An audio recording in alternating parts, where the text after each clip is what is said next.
Smell that fat boy, ain't no shilling his set. Paid for the bottles, never ducked the debt. Authenticity, dripping every cent I get. Frauds need a manual, I'm a vet in the bed. Straight from the streets, these reviews get respect. Sniff test, real, no corporate connect. Pockets out, ain't got a brand to protect. Every fragrance check, no boss to bribe or collect. Fat boys flow, hitting raw, uncut. No brand backing, no hush, money strut. Sniff the truth, no mask, straight up. Honesty in the air, ain't no back alley bluff. Tested in the field, ain't no lab rat control. Straight out the bottle, put my soul on the scroll. Nose to the grind, ain't no corporate role. Spilling truth in the notes, fat boy patrol. Cash out the stash, every spray I own. Real out the box, ain't no cheap cologne. Reviews cutthroat. I'm the best there is, plain and simple. I mean, I wake up in the morning, I piss excellence. Damn. Woo. Man, oh man. I am in a better, enough of better today. I am in okay today. I've had to take myself off work for a couple of days, like 3 days. So it looks like I pulled a muscle in my back, and I've been dealing with it for like a week now. And today was the 7th day in a row where I can't bend down. I can't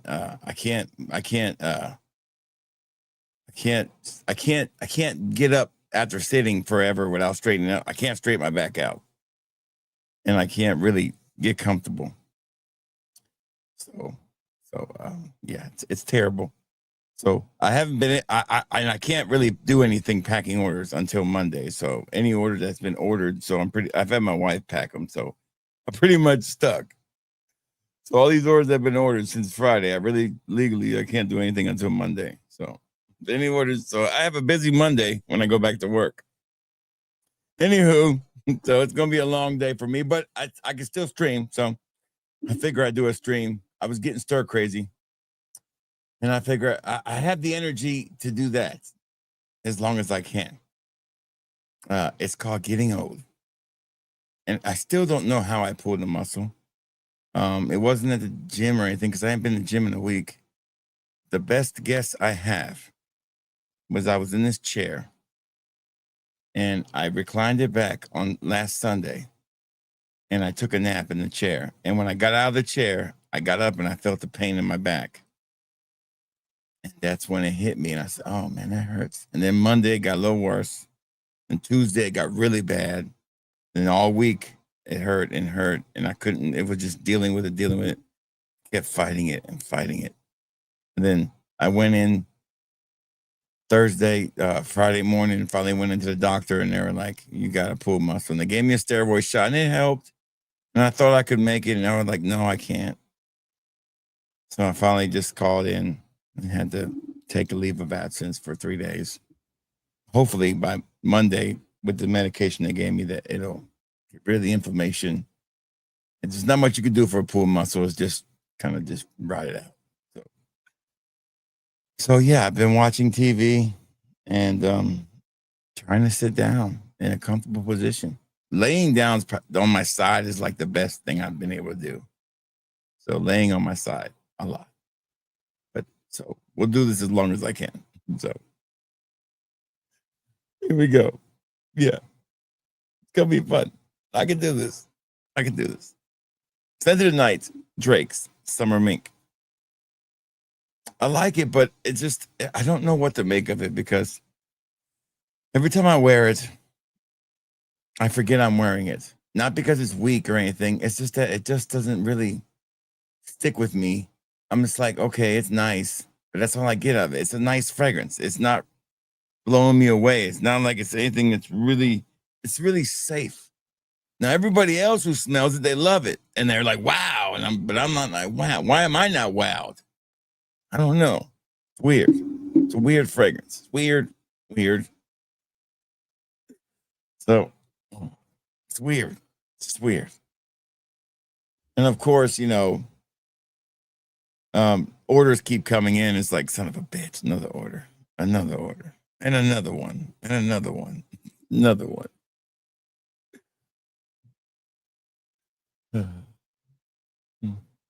Whatever. Story of my life. I'm gonna go by Home Depot later on and pick me up some laborers. I think that's what I'm gonna go do. Go find me some laborers. Maybe I can find me some laborers. Help me out. I'm gonna do a stream tomorrow, and you're gonna see some dudes behind me just working. Hey, boss, where does this go? That goes in that bag right there. Pack it up. I'm gonna pull up the Home Depot. I said, I need 2 guys. Damn.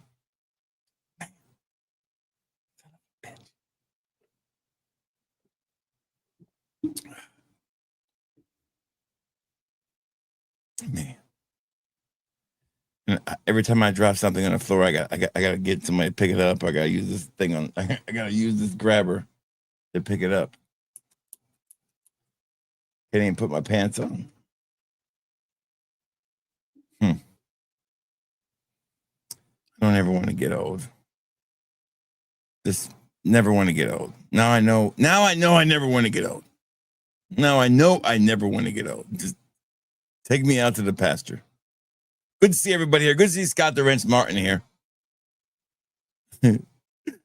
Scott's rocking that Central Obsessions King Andy. Is it warm enough for that? Is it too warm for that? I don't know. It might be a little too warm for that one.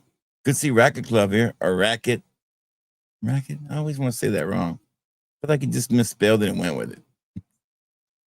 I'm just going to go with it too. Good to see Brian B. That's a good fragrance right there. I used to have that one. I either ran out and I never refilled it. Thick Latina's not. We got Smelly Man and Thick Latina cooked now. I think Smelly Man might be able to handle it. I had a good topic tonight too. We're gonna get in that topic later on. Rock Club's rocking that Prada Luna Rosa, baby. Ocean, a great fragrance. Great fragrance. Or an afternoon swim. You can never go wrong with that one. That's a flex right there, baby. Not the clone, but the real deal. That is a flex. Good to see DWJ here rocking that original CD Rhythm Miami. One of the original ones. Some say it's a clone of a fragrance. I say it's not. I say it's a really good fragrance. A great start for that house. We got the new CD Rhythm right here. Martha's Vineyard. Right here in this new packaging they sent out. I had to sign for this one. I don't like that signing stuff. Just send me my package. I don't need to sign for shit. Just send it to me. Why I gotta sign for stuff? That's how shit gets delayed. Who's gonna steal a fragrance? Come on, seriously. Don't need to sign for it. It's dumb. Man, I never understood the whole signing for a package thing. Now, I don't live anywhere where people would steal stuff off my porch. Maybe you guys live somewhere like that, but I don't. Standard date, Aromatic Xandal. One of my favorites of the year, without a doubt. Our boy Neve is killing it. I went and looked at my current subscription count on the Curly Fragrance video.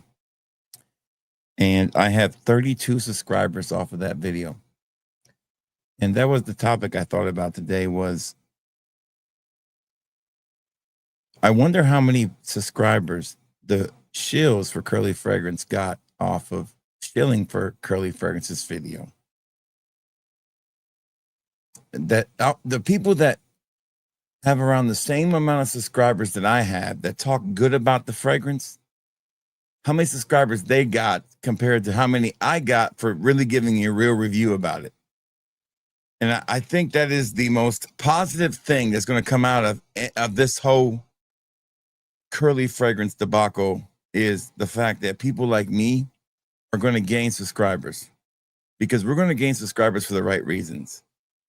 And that all goes back also to small channels that end up becoming bigger channels due to, and I'll get into it because there's great examples of this.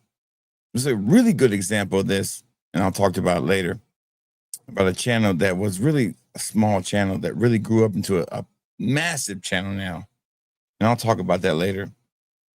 And it's not because they were chasing negativity. It was just a subject that really blew up. But it's funny when people get levity and hear the truth and finally hear a fresh take on something that's not a shill take and get a real honest opinion, and they appreciate it. And how they appreciate it is by saying, wow, I want to hear more from this guy or this girl. And that's a cool thing. Good to see I Love Broccoli here. What's up, I Love Broccoli? Great to have you here, man. Good to see Lewis. What's up, Lewis? Hope you're doing good, brother. Good to see Chris here. What's up, Chris? How you doing, brother? Yes. I love me some Andy Warhol. I wish I never sold my bottle. There's like 5 fragrances in my life I never wish I would have sold. Andy Warhol, Midnight in Paris, Florida Mall. There's a couple other ones I just wish I never would have sold. And I sold them cheap, too. Should have never done that. Yeah, listen, that one I can't wait to review. It's a hit. It's a bona fide best release of the year, no doubt. Now there's listen, when Warhol came out, it was iffy. But over time, oh damn. Over time, it got really good. Good to see Stan here. Stan the man.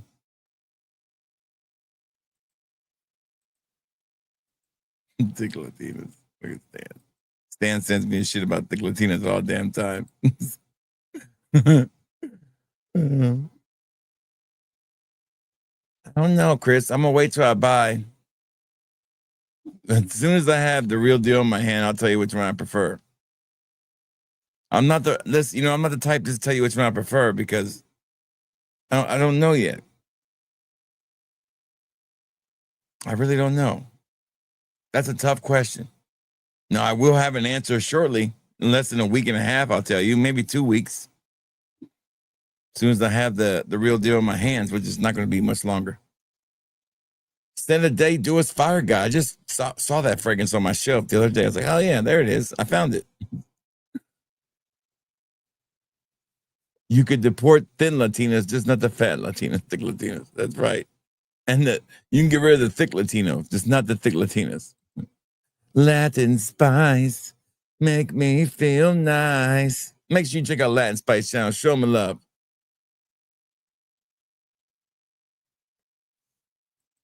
Tried Casterly at the mall. Man, it's basically my hair.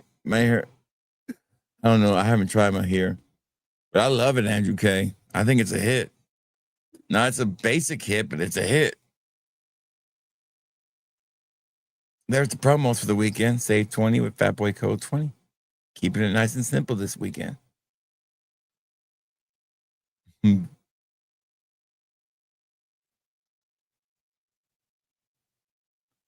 Yeah, the Alexandria version, Chris, is not that good. It's a very, Alexander's usually really good at things, but they really dropped the ball on that one. They have a couple they're not good at.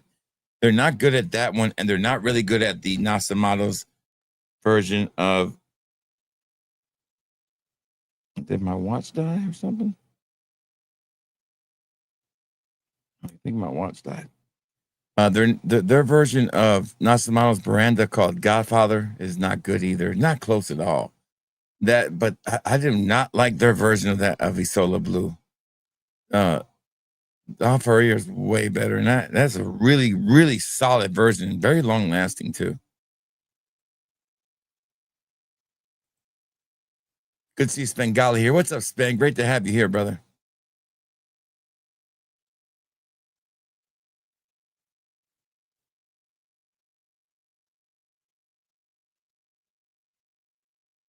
I haven't heard of Isola Verde. Is that a new thing of is that the new one? Is there any Isola Verde? What the fuck are you talking about Isola Verde? What the hell? Shit, what the hell? Hold on. I didn't know there was any Isola Verde.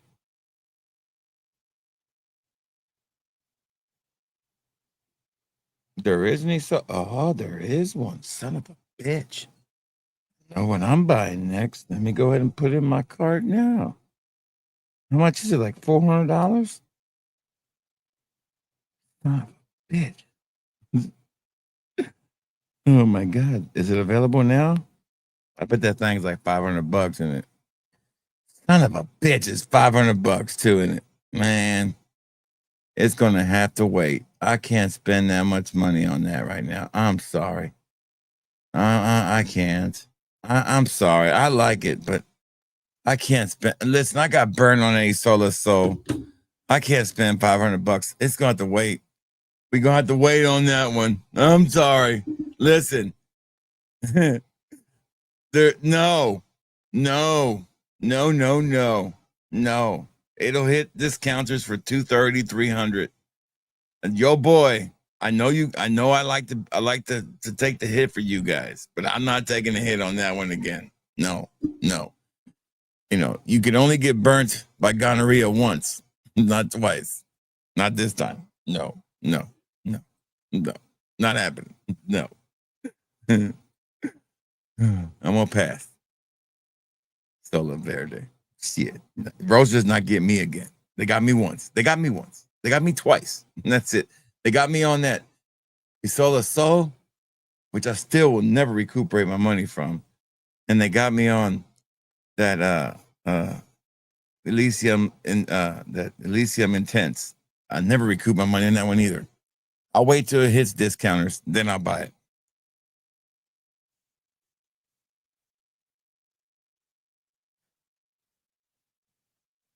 Yeah, there's so many of those on the maps. There's plenty of them. There's so many of those out there. I'm not going to buy any more clones of Blue Talisman until I own the real deal. Then I'll buy one of those. Good to see John Boy here. Great to have John Boy here. Good to see Brandon. Like I said, I'll have Blue Talisman very, very, very, very soon.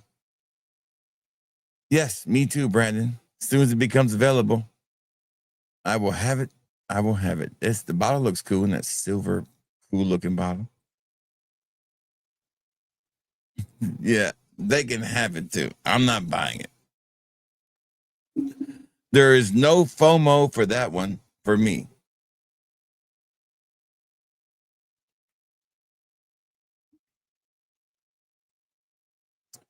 It's getting Zach Sam's worth getting. Yes, it is. It's worth getting. That's a great fragrance. It's well worth it. Yes, it is. It lasts long. It's any clone of that fragrance is worth having because there's so many little difference of them. No, Isola Blue is a perfect fragrance, but the green, I'll get it, but I'm just not gonna. I'll get every Isola that comes out from Roja, but I'm never doing the mistake again of buying it a 50 ml Roja at $500 again. There's no money to be made. There's no profit to be made, and I mean, there's not even an ounce of sanity in that. I mean, I don't even make back. I don't even make back half of my money. It's just silly. Yeah, I mean, it's just terrible money. Good to see Andy here. Good to see Andy. Okay, so we are caught up. And since it's sitting on top, let's just do this one first. We have it on top. Let's go ahead and do Martha's Vineyard from City Rhythm. The notes look very promising. Now, City Rhythm's kind of been on a little bit of a roll after being on a little bit of a downturn with their last year's kind of fails of Barcelona was a fail. There's the inside of the box. If you want to see the inside of the box, pretty cool looking inside, presentation wise. Niles' attempts of Barcelona, which was an epic fail of mass proportions. Puerto Rico was an epic fail. And frankly, I was getting a little worried. New Orleans wasn't that good either. Austin was kind of a mixed bag. So where could we go? And then all of a sudden we got a blend of a blend, a solid blend with 8641. And Midnight Manhattan was not really a new fragrance. It was a fresh take on an old fragrance. So this is the first really new fragrance since Puerto Rico. So the notes on this bad boy goes, so you have black currant, black coconut, plum, orange zest, jasmine, orris roots, soft woods, musk, tobacco, vanilla, and driftwood. So kind of a weird kind of combination there, but intriguing. Martha's Vineyard, where rich white people, where rich liberals go to vacation, where me and Stan will never go to vacation, where big booty Latinas don't go to vacation. Probably where they go to clean house. I'm just saying. So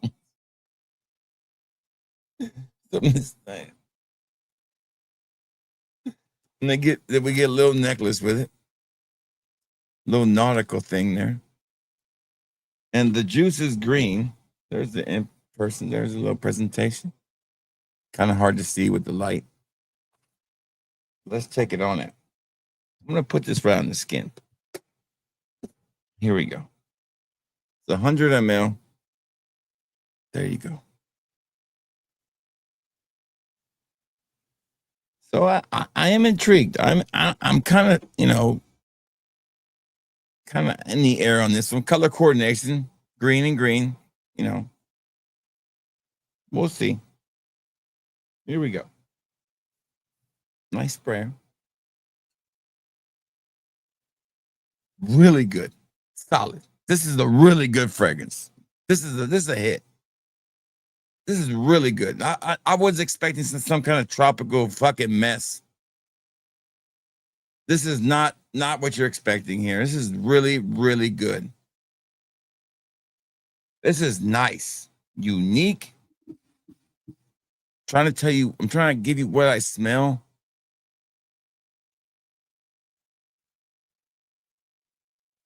I pick up the plum and the orange, definitely in the plum and the orange. And that orris is in there. For definitely the orris and a little bit of that wood notes in there. It is nice. Really, really pleasant. Shockingly, really, really good. I really like this one, man. Unique in a great way. Probably the best opening since St. John's. This is a good comeback. It's a solid comeback. This is going to be a hit for him. I feel like this is going to be a hit. 5 out of 5, I would say. Martha's Vineyard is worth getting as far as the first impression goes. Or at least worth sampling. Yeah, I really like it. There's nothing wrong with this one at all. Andrew liked that one. Didn't you get that one? Yeah. Yeah. The closest I'm going to get to Martha's Vineyard is like looking at it. I have no desire to go anywhere near Martha's Vineyard at all, in general. If this is what Martha's Vineyard smells like, then that's okay to me. Good to see Dusan. What's up, Dusan? How you doing, brother? Great to have you back. Center Night Guerlain Derby. Look at you bringing out the Guerlain. What are the top 3 city rhythms without, I can't put this one in the top 3. I would say it's Manhattan Midnight. I would say Rhythm and Pulse, and then I would say St. John's. For me, that's how I would go. I'm sorry. I take that back. I take that back. Take out Manhattan Midnight. I would go San Diego, Rhythm and Pulse, and then St. John's. No, I'm sorry. St. John's, Rhythm and Pulse, then San Diego. And then Manhattan Midnight would be 4th. Then that's how it would go. Yeah, it's a nice fragrance. It has is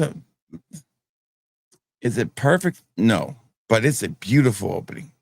Definitely different. It's well worth trying. Is it real summery? No, doesn't feel really summery. There's not a lot of coconut in here. A lot of plum. The tobacco does stick out a little bit. It's very, very nice. It's a great night, Serbia. Celebrating summer with the, yeah, baby. I'm talking about. And Serbia be throwing down, baby.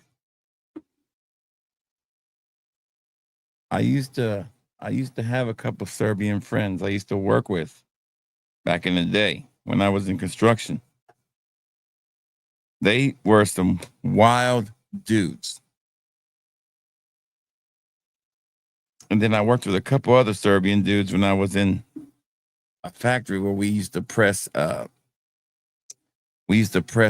this company that we used to work for that we sold press machines, and they were the ones that sold the machines, and they were out of Germany, but they were from Serbia.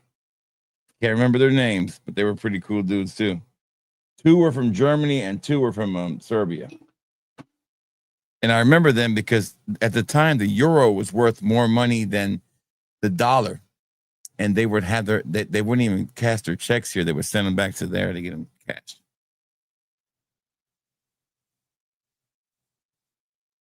That's how long ago it's been. All right, so yeah, so Martha's Vineyard, definitely a 5 out of 5 first impression. Definitely worth it. As far as the city goes, I really don't know. What city should he do next? What city would you like to see Niles do next? I don't know. What city should he do next? What's a city that deserves? Now, see, there it goes. There's something sweeter popping out now.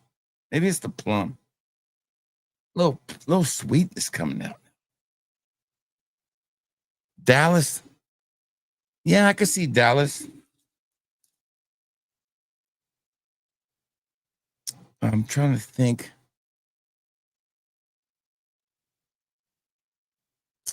I'm not really good at this. I would say if I was going to go international, I would say Tokyo would be a good one. Tokyo has already been done by other countries. Tokyo's been done by, say, I think by several people. LA, Lower Alabama, right? Texas in general. I like to see a Tokyo one.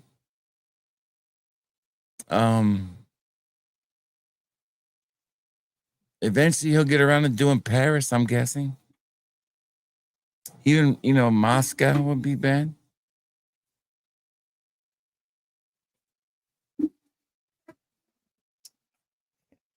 Trying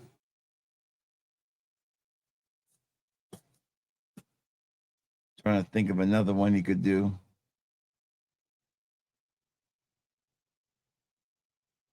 I still think that somebody should do a Havana one and do a really good cigar one, man. There's a really good cigar one out there.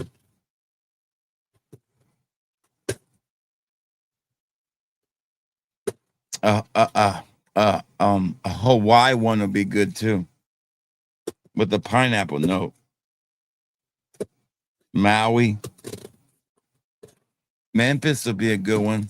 Main notes gunpowder. I like that. I like that one.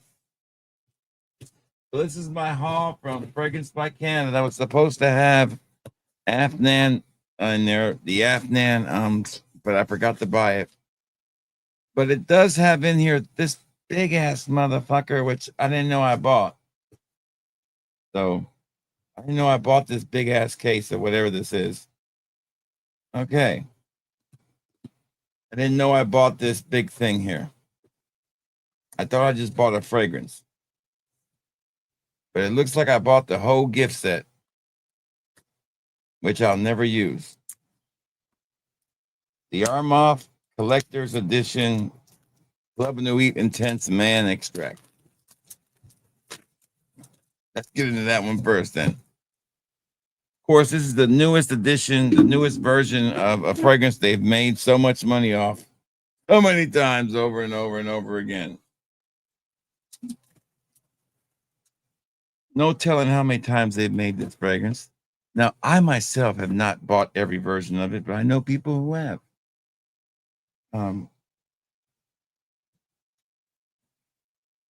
Oh, it comes in a little box. Mira, que tal, mira. Look at this. Mira, look. A little bag. Mira, que tal, mira. Mira. Maybe I'll take it with Mira. Maybe I'll take it with me to Australia. Mira. A little bag. Mira, mira. So fancy. I have a hard time putting any Armaf shit on my skin. I'm sorry. I'm just not going to. Just shit on. No way. What else is in here? What is this?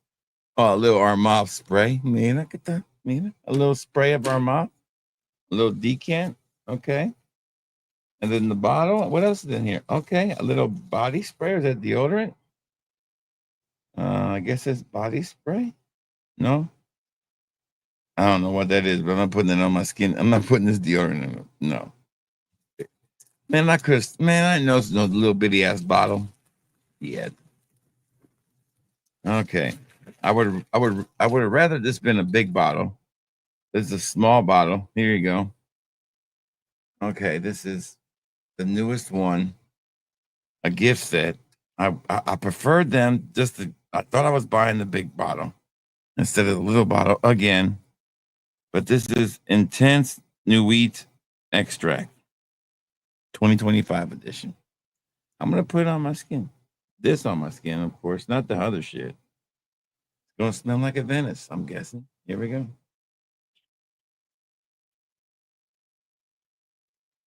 Yeah, I mean, it smells like cheap shit at Venice. I mean, what am I tell you? It doesn't smell good. I mean, it doesn't smell good. No. Ugh. Thanks. Utterly. I don't know how people like this, man. It's just. That is horrible. That was horrible, man. Ugh. Man, top notes are shit, shit, and more shit. Ugh. This fragrance has always been bad. I don't care what anybody says. I've never been a fan of it. So what is this? A body spray. And then this is a little one that these are horrible, by the way. I never buy these. These are the ones you're supposed to pump in from the bottom, and I never use them because they always leak. And then this is a shower gel. I guess the shower gel is okay if you want to smell like a Venice. And if you have the real deal, maybe this is a good coating agent. I don't know. I guess the bag is the winner of this, I'm guessing. You can sample it at fatboyfragrance.com now. It's a 1 out of 5 because I'm not a fan of the fragrance myself. I would rather have had a bigger bottle than the whole bag, but the bag is the best part of the whole thing. I don't like the fragrance myself. I'm not a big fan. It just smells cheap. It's not a Venice to me. It's, believe me, I've had 8 different Dua versions of 6 different batches of Dua of Venice. They all smell amazing. Dua kills it. This version of whatever they're trying to do doesn't smell good. It just smells cheap, synthetic, off, nasty. And people on Fragrantica and all these groups swear by it and shit on Dua, and I don't understand it. I don't get it. Because it's Armaf. Look at it. It's Armaf. Look at just our luxurious bag. Armaf, my nuts, is what I got to tell you. Armaf, my nuts.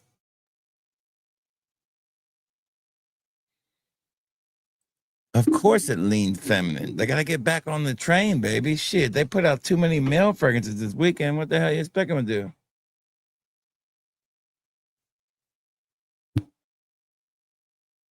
Tijuana be a good one. Washington, D.C. Mm.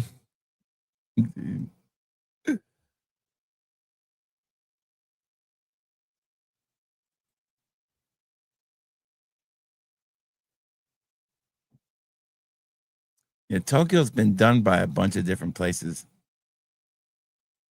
Memphis would smell like shit and gunpowder. Yeah, were they really feminine? Let me look. I can't remember. No, there was some good ones. I don't know. I did reorder. I did some restocks on a couple of those duas. I just ordered some more dua restocks. I think I just did. I went back in and I bought some more duas just now. I bought some more duas, and they're pretty much all girls. No, I did buy some more of the King's Pipe. Ring of Moods. Okay. Mini Magic. That was for the ladies. Angelic Paradise Elixir. That was for the ladies. Treasure Femme. That was for the ladies. Women, I'll tell you, women are one of my biggest customers now, man. Priceless Princess Lemon Pepper, whatever it's called. Lemon Pepper. Like it's a damn chicken wing. That's for the ladies, I guess. Yeah. Let me read the ones that came out this week. Let me see. I don't know. Notice Strawberry Milk. That one's sold out. I bought 2 of those. Yeah, that's for the ladies. Sugary Floral Temptation. That's definitely for the ladies. Yeah. Now I'll tell you what, that Coastal Coconut, anytime Dua makes an original one with coconut, I'm all over it. I love their coconut originals. You know, you got Coca-licious, you got coconut ice cream gelato, you got coconut ice cream. You've got another one they made. I love their coconut fragrances. So I always buy those. No, they see it's a little feminine, but it's not that bad. Okay, it's pretty feminine. You're right. But what did you expect? They did like 7 or 8 male fragrances last week. Yeah, that's still horrible. This one's going good though. I like this one. Yeah, the City Rhythm one is nothing like something they've ever made before. It is way different from anything they've ever made. Period. It's almost, dare I say, this City Rhythm fragrance is almost not like a City Rhythm fragrance. It's really weird. It's hard to put into words.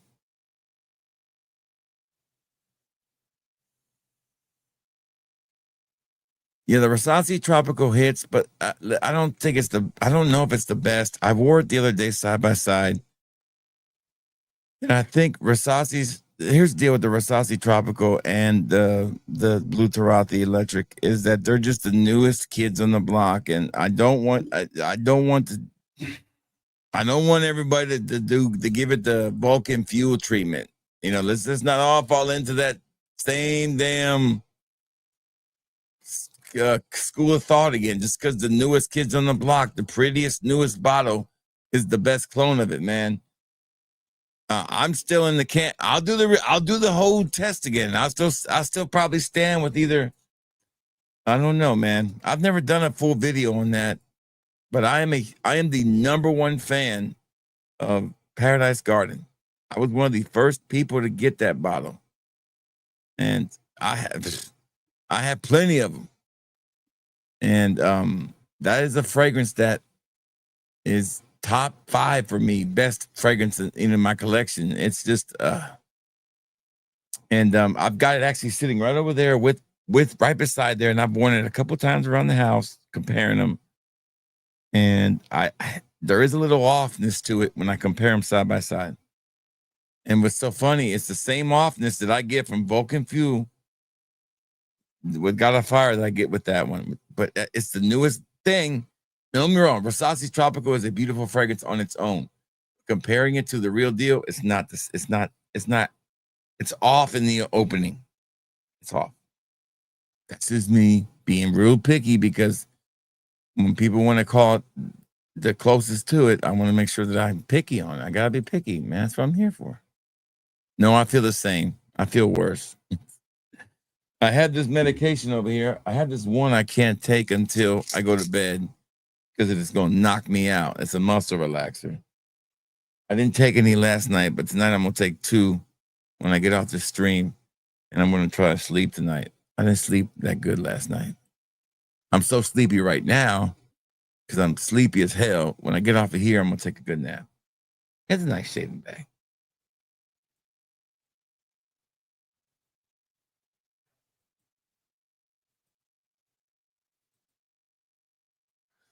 It's an extract. It's not an elixir. Good to see Gavin. How you doing, Gavin? Great to have you here, man. So the topic tonight, as I was telling you guys, is about the amount of subscribers that I've gotten off because of my curly fragrance video. And my question to you guys is, what is it worth it to be the outlier versus being a shill? What do you have to gain by being a shill for somebody like Curly Fragrance as a small channel? Do you have more to gain by agreeing with her? Because she's not giving you a free bottle to you. To these small channels, she's not giving you a free bottle. We're not getting free bottles, okay? All we're getting is a mention on her channel. Is that going to get you more subscribers? So what is going to happen? So I would love an experiment, like somebody with the same amount of subscribers as I have, giving her a great review, and then her mentioning you in her channel, and you sharing with us how many subscribers you've gotten off of it, compared to how many I have, or me not giving it a great review. That would be a great to know.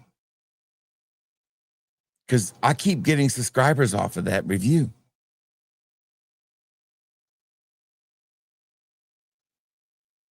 So we have Smell Club Nuit 2025 edition, limited edition extract. And it's a 1 out of 5 for me. And City Rhythms Martha's Vineyard, which was a 5 out of 5. Which continues to smell like something that I remember. Now I can't put my fingers on. But I can't remember. But it's a 5 out of 5. I really like it. Good to see Harold J. How you doing, Harold?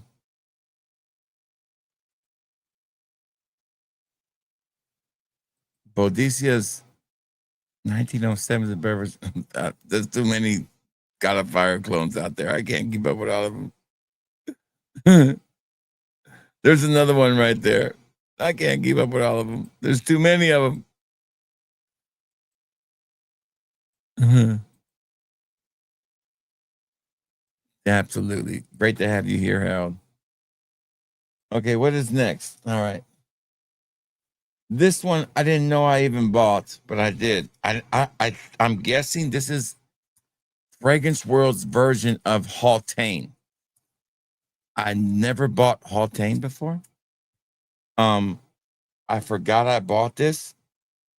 I don't remember what Haultain smells like from Parfums de Marly.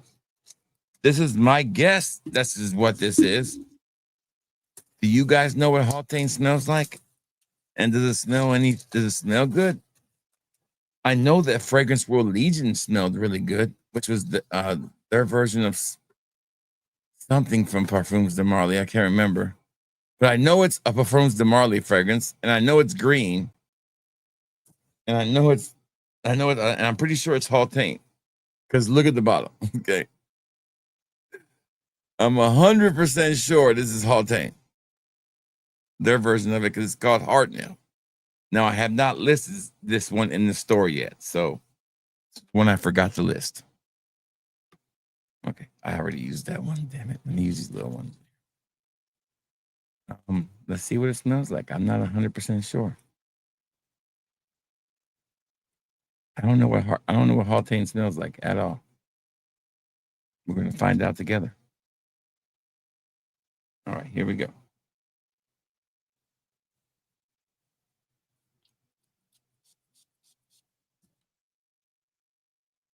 Oh, yeah. I don't like this one. I don't like Haultain. Now I remember. There's a reason why I didn't buy this one. I don't like it. It's okay. Yeah, it's okay. I mean, I don't like it. It's not bad. There's a little bubblegum vibe to it. It's not terrible. I would never wear it. It reminds me of a designer fragrance, like a Paco Rabanne Phantom. It's not really niche. If that's what Hautane smells like, I'm glad I didn't pick it up. Hard Nail from Fragrance World. Yeah, kind of a oud for greatness, but it doesn't smell good to me. I'm not a big fan of it. It's okay. Good to see NYC Ultra. What's up, brother? Great to have you here, man. Chrissy. Yeah, it's okay. It is. It's kind of oud for greatness. It's okay. I wasn't the biggest fan of oud for greatness either. I had a bottle of that. It's okay. It's bubblegummy. It's just oud for greatness was like a weaker version of Baccarat by 40, I thought. And I used to like it, but then I stopped liking it. And then oud for happiness, I didn't like too much. I still have oud for happiness, and I don't wear it. Yeah, this one's not that good. I'm gonna give it a 2 out of 5. I think we have like 2 left in there, if I'm correct. One that I'm not 100% sure I bought. Okay, this is the one. This is the restock. This is my 3rd time buying this fragrance. It is super popular in my store. Fragrance World Aether. I don't know why you people love this damn fragrance, but you do. This is Parfums de Marley Greenlee.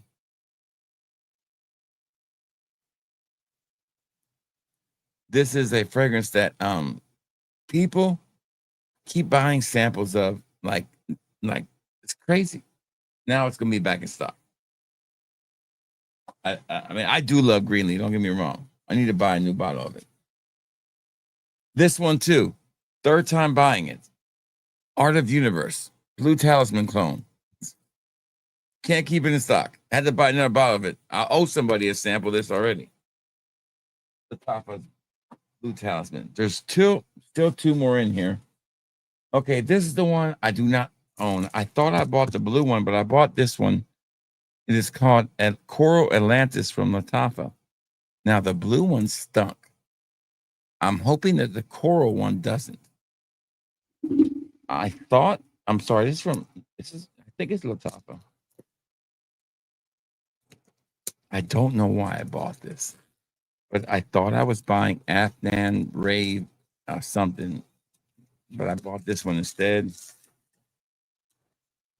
God, that Armaf is still going so damn strong. All right, here we go.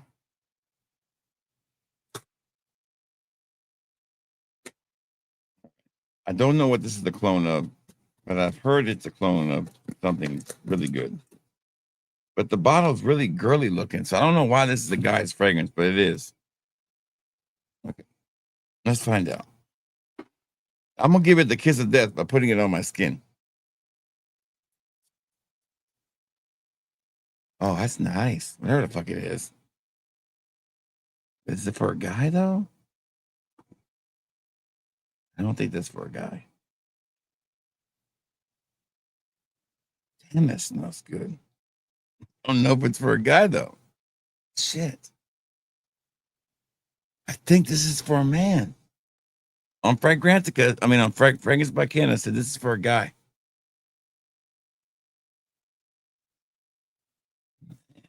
Maybe it's for a girl. No, Stan says for a girl. Well, it's not. It's just definitely something I let my wife wear for sure. This is nice. It's for a lady. Oof, that's not. It's just something I let my wife wear, no doubt. I really like this one. Okay, I bought some for the ladies. Hey, listen, I wasn't a big fan of it either, Harold. I just after a while you gotta kind of give into it. After a while, you just gotta give into the mob.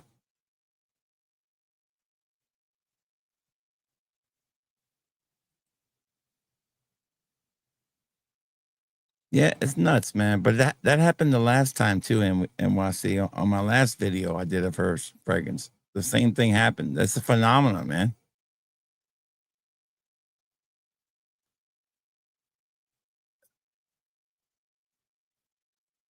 See, I have that fragrance, and it is not Stan. See, that's what I was thinking. I own that fragrance. Okay. That fragrance is my most expensive purchase of all time. That fragrance is an $800 fragrance. It doesn't smell like that. I own this fragrance. This fragrance does not smell that good. This is not cumbia. I promise you. If this fragrance smelled like that, I wouldn't feel like I lost so much money. Maybe the blue one smells like this, but this one does not smell like cumbia.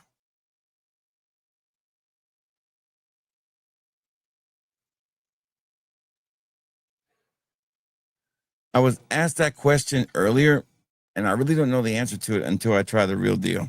And I will try the real deal in a couple of weeks. I mean, a week or so. So I don't think this is cumbia. Maybe the blue one is cumbia. No. I think the blue one is cumbia because the blue bottle is blue and cumbia is blue. See, this is pink or coral. And I think, see, because cumbia is blue. And I'll tell you why I think that. Let me show you why.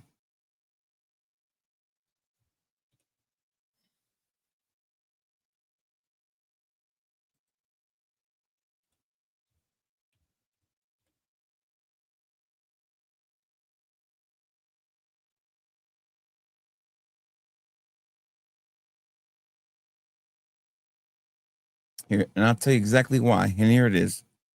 And I was right. The one I have the blue one. See and I was 100% right. And here's what I'll show you. The blue one's supposed to smell like it, not the pink one. Here you go. See that blue one right there, Stan? The blue one right here, which is the one I own, smells exactly like this one right here. There it is. There's cumbia. See, that's the one I own. Retail on this one was $1,000 when you bought it. Now you can find it for $239. When I bought mine, it was $800. And it came in this fancy bottle right there. They come in these fancy bottles they came with this it's hard to see, but they came in these bottles with this liquid in there. Like they came in like with the Mediterranean water mixed in there. It looks like they were just, it was a fancy presentation, but I bought it because I thought it looked cool. And mine was $595, which was a little bit more expensive than the Isola Blue. So it's my most expensive fragrance I ever bought. And to date. So, but retail was like almost $890. And here's one brand new that you can still buy. And it's $458 retail. So yeah, but this is the clone of it right here. This is the one I own right here. There it is, Atlantis Assad. So that's the one it's actually a clone of right there. So that's the one that I own. And it stinks. And it was the biggest purchase I've ever made at the time. Yeah, so it's Paglia. Yeah. Okay, so that makes more sense. Let's go back and find Paglia. Where's Paglia at? There's Paglia. Right here's Paglia. Yeah, that makes more sense. Paglia. Okay. And that sucker's probably $1,000 too. So yeah. I mean, I get those clones. And Paglia is the one I probably should have bought. My wife would have liked it. Now that bottle sits on her shelf anyways, because she likes the way the bottle looks. So anyways, so that's something for her, not for me. But there is a Luciano in here for me. I'm hoping there's 2 Lucianos in here. There's a restock I bought of Sunset Swim, which I ran out of, which is the best clone of Afternoon Swim, without a doubt. And I'm gonna spray it because I miss it. I haven't sprayed this in so long, and I miss. This is the best clone of Afternoon Swim out there on the market. And excuse me, best inspiration. Sorry, Louis Vuitton, don't sue me. Oh yeah, the best one out there. I don't know, man. That damn Azure from John Lowe. I might have to get that one. I might try those together. Oh yeah, some bitch is so good. Man, I might wear this tomorrow just around the house. This is really, really good. But I bought a brand new Luciano. That's a brand new one. It just released. I don't know what it is, but it is the newest Luciano they just came out with. I always buy the new Lucianos. I love this house. They always put out bangers. This one is called Hazel Brulee. Brulo. I have no idea, earthly idea what this is, but I trust the house. I trust the house. I trust them with every fiber of my being. Now, they have some little quiet little gems like um High on Life, which is a quiet little gem. It's just an amazing fragrance. Uh, it's not really a clone of anything. So I'm hoping this is a quiet little gem, or is it going to be a dud? Because this is the last one. Let's see. Love the bottle. Look, love the bottle. Right? I'm trying to decide if I'm going to like this or not.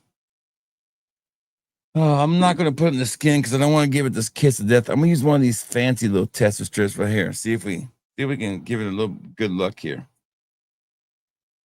Eau de parfum. All right, here we go.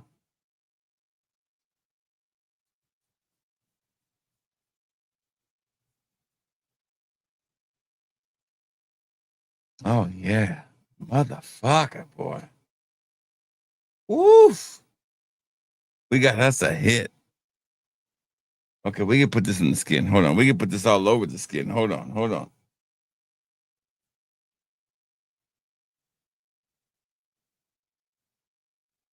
Oh, this is beautiful. This is fucking beautiful. This is a fragrance. This is a fragrance. I don't even know what to call this thing. This just smells.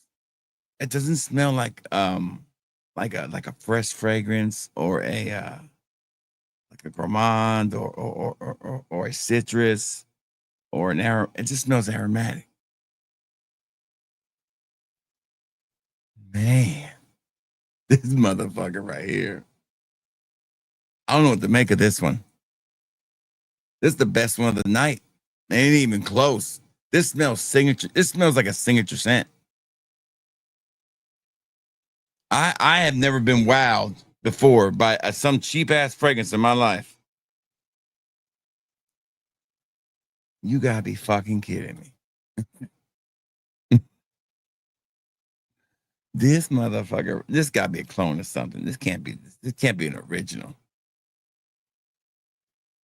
Maybe it's just maybe I'm nose blind or something.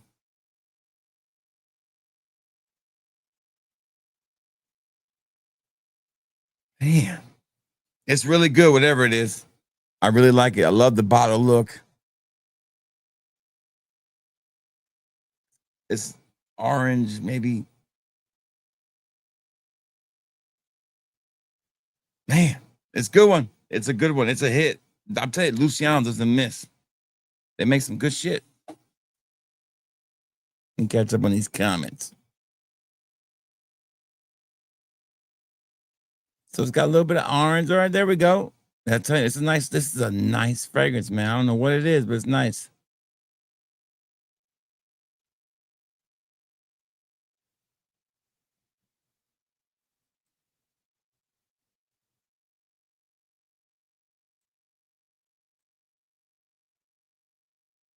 I don't think it's creme brulee. No, it's not that.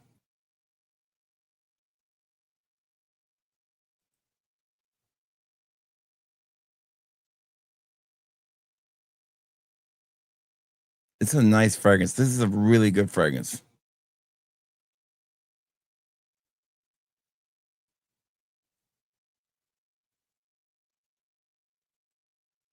To understand.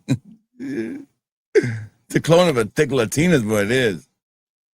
That's nice. It's kind of, it reminds me a little bit of, say, the original Paco Rabanne Phantom. I mean, it's a nice aromatic six. It's like, it's not gourmandist, but it's definitely a beautiful fragrance. It's the best one of the night since probably, I would say, Martha's Vineyard and this one are the best ones of the night.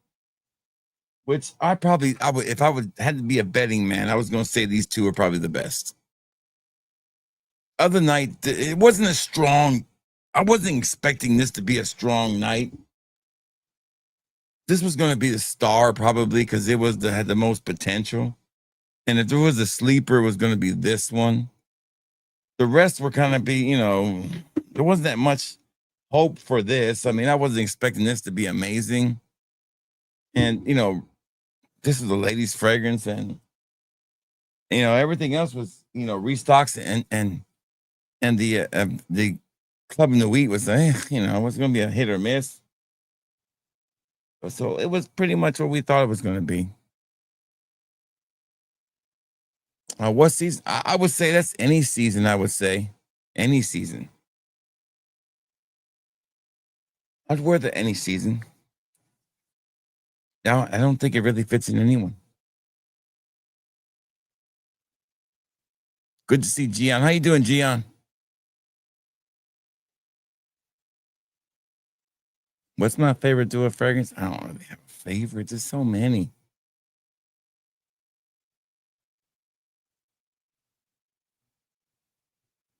That's like saying what's your favorite kid? And I got too many. I can't tell which kid's my favorite.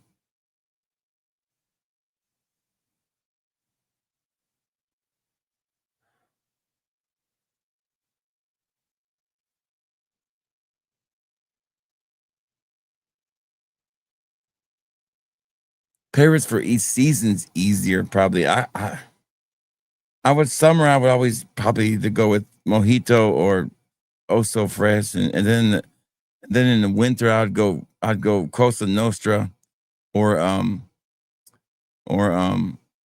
Cigarillo. Those right there are my favorites. I was not going to go with anything that wasn't like a clone of anything. If I was going originals, I would go Mojito, Oso Fresh, Cosa Nostra, and Cigarillo. Grape Cigarillo.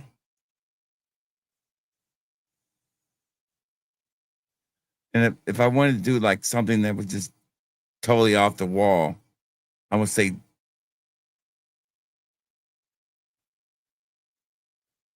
it's tough.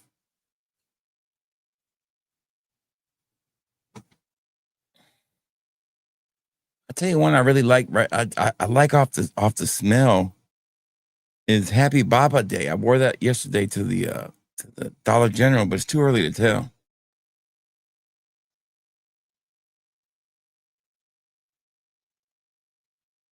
It's already arrived. It's for sale now. I just put it up in my store. I'll get mine mid next week.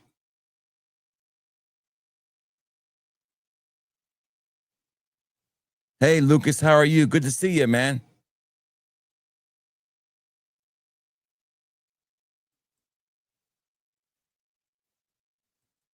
That's always a good question right there. What's the star that's not Mancera, right? That's always what people give you is Mancera. That's always the ones that people always say is Mancera. I don't ever go with Mancera. Aqua de Parma's a good one.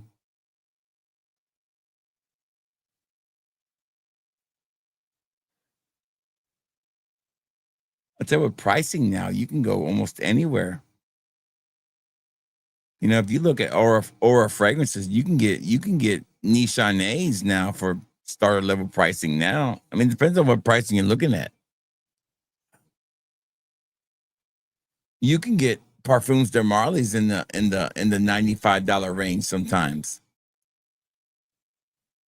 It depends. It depends if Parfums de Marley's, you can get those. You can get Goldfield and Banks, you can get those in the ranges, and you can get, so I mean, it's had Libre oranges, but those are really, really sketchy when it comes to which ones to buy. They're really weird. And Aqua de Parma, they really only have one style of fragrance they make. I never reviewed Caribbean Mojito. That was before my time. I didn't review any of the fragrances that were older, that came out longer before that. I only put it in like list. I remember one time I worked Caribbean Mojito. It was a going away party for an employee, one of my employees when I was a manager. And I'll never forget it because I sprayed it that like at 3 o'clock that day, and at 10 o'clock that night, I could still smell it on me. I was like, damn, this thing is still going strong. And it was real humid. And that's when I realized how great that fragrance was, that it lasted that long. So I'm gonna pull up my numbers from Curly Fragrance's videos real quick and see how many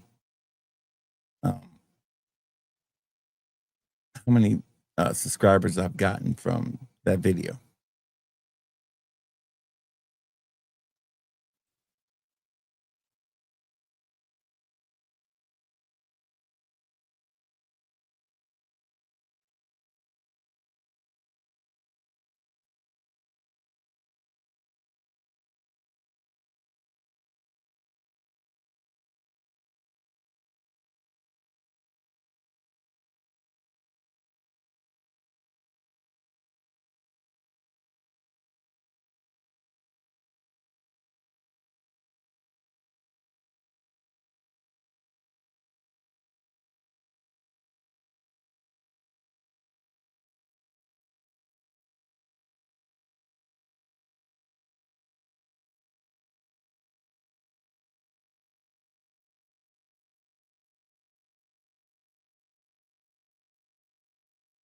All right, since I published that video, I have gotten 32 subscribers. So 32 subscribers since I published the Curly Fragrance video. And that was how many days ago was that? How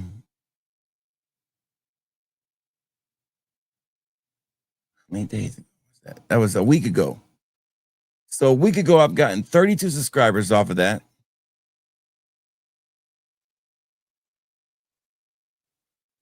So 32 subscribers off of that.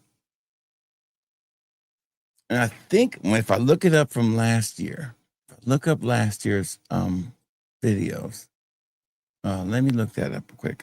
Curly Fragrance. Let me look that up. Let me look that up from last year. Let's see how many subscribers I got on it last time.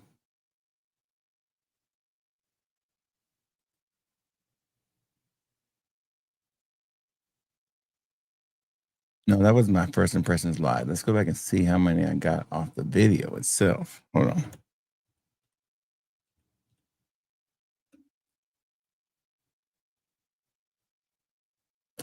I got 27 off last time. So I got 27 subscribers off the first one I did, which is a bad review.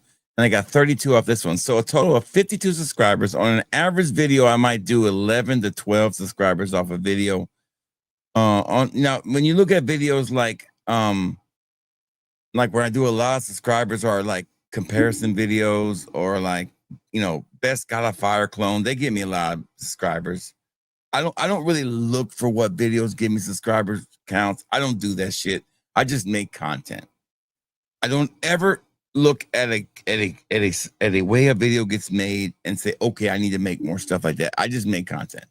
I've never been that person. I don't do it that way. I just make content. I know people say do it this way. I just do it my way. It's the way I've always done it. I always want to keep this natural and always keep it organic. Well, anyways,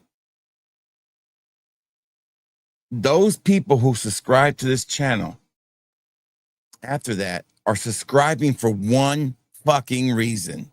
It's because they found me a breath of fresh air, because they found my review through searches about that fragrance. And after seeing other reviews that saw that fragrance as all positive, and saw mine as a negative one. God, that Luciano's good shit. So what that should tell you is,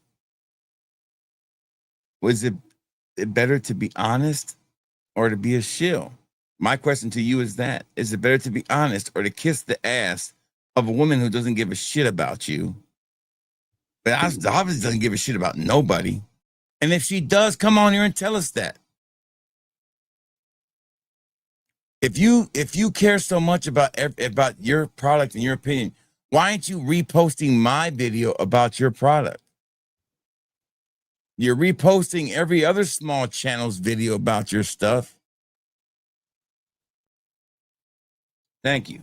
Thank you, NYC.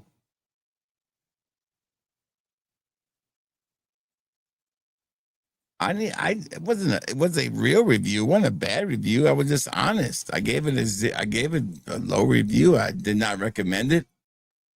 I said it was a horrible fragrance. I said it wasn't made for the United States. It was made for oh damn.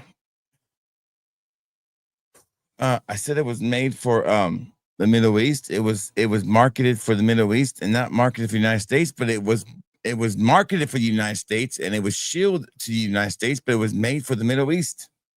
That was the promise. That was the problem with it. And it was shielded by all these people. And every single Facebook post that's done by the company tells us the same thing. You have to try this fragrance. It's so daring. It is so bold. It is so amazing. It's so sexy. It is going to get you compliments. You can't wear it to work because you're going to peel. You're going to peel women off of you. What the hell are you saying?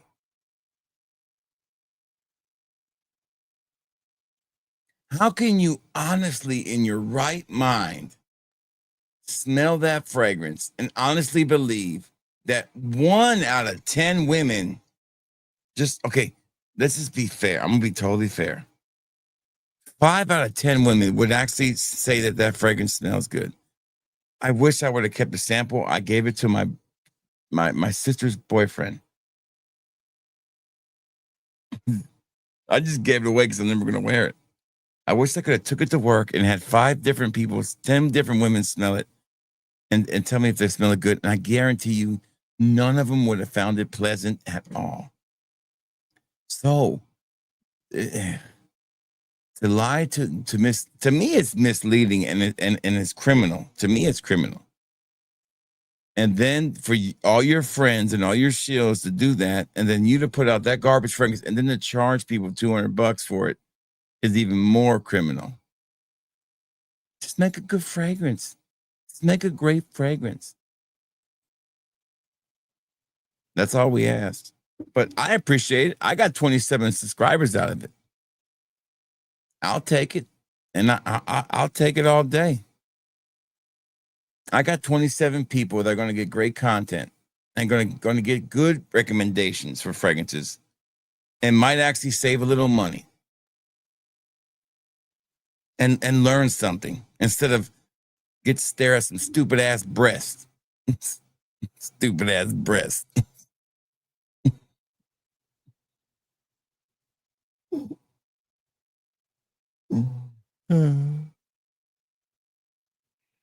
Young one. Good to see Emmanuel. What's up, Emmanuel? Favorite Xerjoff? I think one of my favorite Xerjoff is probably Tom Lamani's Monkey and Blue Hope. I do love me some Blue Hope.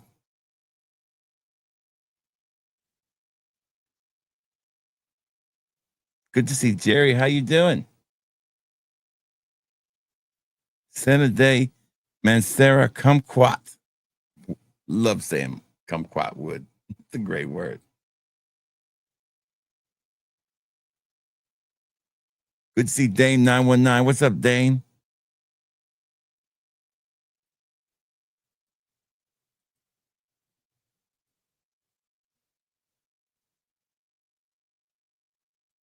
Did they? I guess them damn 10 days didn't wait too long, didn't they? They decided to do it now. I guess for 2 weeks is not, I guess 2 weeks is now.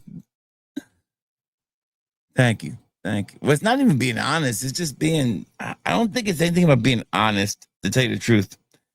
I think it's just being, I don't think it's anything about being honest. I think it's just being a human being.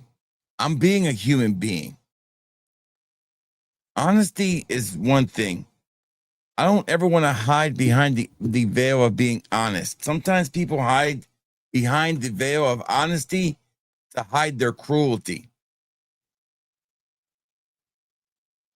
Oh, I'm just being real with you, son. When I tell you this, I'm just being real. No, I'm being a human being here by telling you that,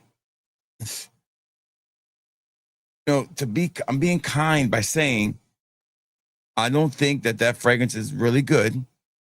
And that genuinely you're wasting your money, and that genuinely that they're being malicious when they're telling you these things about that fragrance.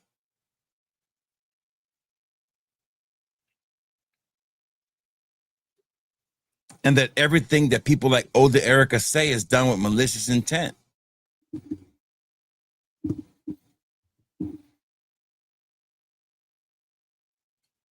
There's nothing fun about what half of them do in the fragrance game. There's nothing fun about it, man. Everything I do is fun. Everything I do here is done with fun and joy. Complete fun and joy. When I turn that camera on, I'm having fun, and I'm having a joy doing it, with the ultimate goal of sharing the things I love to do. Sure, do I have a goal of selling some samples to keep this train going? Yes. Because I don't want to end up going broke buying fragrances. Yes. Of course. Yes. Can I afford to buy these all on my own? No. Would my wife divorce me the next day? Yes. So there has to be a compromise. I have to be able to afford to pay for these somehow. I just can't work my full-time job and spend that money. No, that's not an option. So I have to sell decants and pay for them that way. But I don't do it in a nefarious way. I don't tell you something smells amazing and tell you to go sample it somewhere. And I'll tell you shit stinks, but you can still sample it if you want to. How many times have I told you guys something stinks? A bunch. You can sample it though if you want to. So there's a way about being true to this and having fun, but they don't have that way in them. They're malicious. Carly Fragrance, is nice and hardworking as she is. She's being malicious about this fragrance. She's being dishonest. It is not for everybody. And you can't just say it's not for the faint of heart. That's not the way to be, because all that does is trick people into saying, oh, I'm man enough to try this fragrance. No, that's even worse. What she should have said was, this is a very leathery, smoky, burnt wood oud fragrance that's for certain people who like that style of fragrance. If you are into fragrances that are super fresh, you need not buy this. This is for more people who like Middle Eastern fragrances. Do not buy this if you don't like that style of fragrance. Then I would have been like, shit, let me buy me a bottle. I respect that. I would have bought 2 or 3 of them.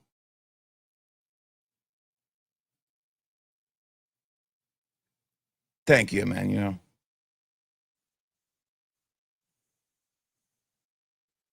he got paid locked up in the basement. Where has Faith been?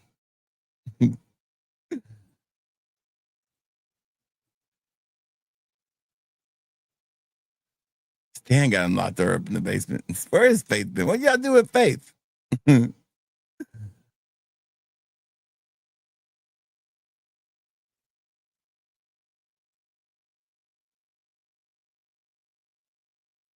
Uh-oh, got my bot player pretty. Yeah.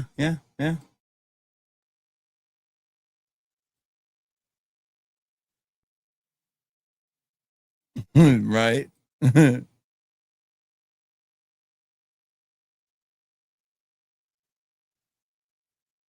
So, a German lady study found that looking at topless women is a good for men's heart health. Yeah, well, there you go. I don't know about that. There's nothing better than that fragrance. I'd rather smell hers than smell that one. That's tough. There you go.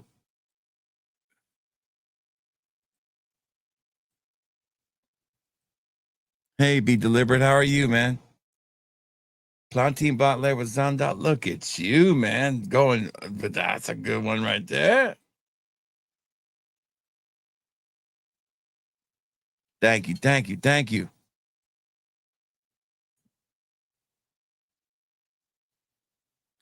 Yeah, I'm trying, man. I'm trying, Gavin. That's all I'm trying to do. And it's not because I'm trying to be hateful. I'm not trying to hate on anybody trying to do what they're trying to do, man. Make your money, do what you kind of do. Because I know when I come out with my fragrance, people are going to hate too, man. And I understand it. I get it. People hated on me, man, when I started my decant store. They hated. I used to see the post and I heard the snickers and all that stuff. But now all they do is copy me. And people copy what I did immediately. I mean, it didn't take them long. Now everybody's trying to be like me. Even the big timers trying to be like me. I got them messaging me, asking me all the time, oh, how do you do this? I don't answer their damn questions. You know what? If you want to figure shit out, figure it out on your own. The hell if I'm going to help my competition. That's another thing to my competition. If you get into some kind of trouble where you don't know what to do, don't message me on how to fix something. That's not me being rude, but I don't message you on how to fix shit. Fix it on your own. That's for me to help you. Shit. It's a doggy dog world out there. Had some guy message me one time. He was like, hey man, I got this message from Shopify. They're telling me I couldn't do it. I said, I didn't even hit him back. I was like, man, you gotta figure that shit out on your own. It ain't my problem. It is what it is. I mean, I got into doing fragrances because I like to do it. But what I realized real quick was Dua's going to release fragrances every week. And if I'm going to buy Duas every week, I got to be able to afford them. And the only way to afford them is to sell samples of Duas and sell samples of other stuff. And there's a huge market for that. So I had to sell them. And I got good at it. So now other people sell Duas. There wasn't like two people selling Duas in the whole world. Some guy on eBay and me. Now everybody named Mama think they can sell Duas. They got spreadsheets, people on Facebook with their lists and all this stuff. And I'm fine with that. The more the merrier. But don't come knocking me, telling me what you need to do this and do that. And listen, I can't help you. You're on your own. This is not my problem. Do what you got to do.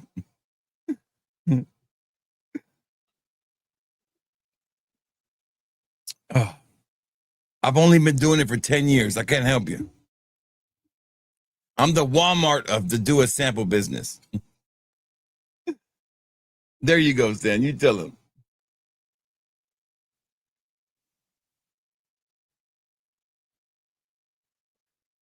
They sure do, MIC Ultra. And what's so sad is they'll get those free fragrances and then they'll put them in their little decant spots and try to decant them out. That's the fucked up part.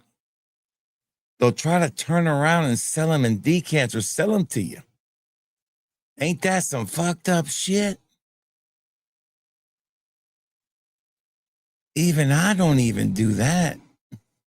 Every free bottle I've ever gotten. I'll give you a perfect example. Matt, go to my store right now. See if you see Milk Patrol for sale in my store. Oh, shit. And I know it's only a small sample, but I could have put Milk Patrol in there for sale. Do you see Milk Patrol for sale in my store? You don't. You don't see Milk Patrol for sale in my store. You don't see those bottles of that Kevin gave me those 2 big ass bottles of fragrances. You don't see them in for sale in my store because they were given to me. I don't put them in the store. They were gifts. Good to see Matt Lusk here.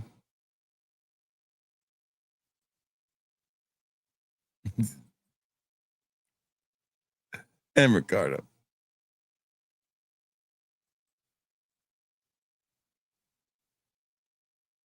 We have a new Ricardo. Some guy made an order yesterday, and I packed it up. Man, I was so pissed. It was Friday. It was a Thursday. My back was killing me, and I packed it up because I wanted to pack the last order, and it was a big order, and I got it packed, and my back was killing me. And then he messaged me, say, "Hey man, can you cancel?" It was some dude from Puerto Rico. I need my order canceled. I'm like, motherfucker. He wanted his order canceled, and I canceled it, and I said, your order's already been packed. I'm gonna cancel your order. Please don't ever order from here again. I said, you can't, any order you make again, I'm canceling. I'm putting you on the no order again list. I don't remember his name. I already forgot it. And then I spam blocked him. I have a way I can put people on the list so they can't order again. He went on that list. And it was a pretty big order, but I didn't give a shit. I was in a bad mood. I said, you can't order again. I'm going to cancel my order. Cancel your order. Okay, I canceled it. All right. He went on the Ricardo list. Good to see Corey here. So the reason I brought up that curly thing was there was this guy named Neurotic who's huge now. He has over 1 million followers, 1 million subscribers on YouTube. But he was a small channel. And he blew up right around, I can't remember what it was. I think it was the Star Wars thing. I don't remember what it was. I think it might have been the Star Wars thing. The Last Jedi. I think it was The Last Jedi. It was something to do with some pop culture thing, but he went from like 30,000 subscribers all the way up to 800 or something like that. He just blew up.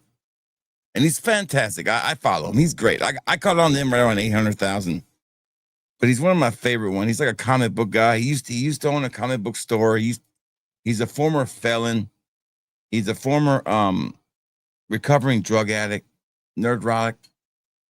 But his channel got big because of calling out the hypocrisy of Hollywood. And him and other channels like The Critical Drinker and Critical Drinker and him, their channels grew because of that. They were small channels. And when those events happened, they just grew into these big channels. So I'm not saying we're on that way for that, but that's the kind of example I'm talking about. It's like us small channels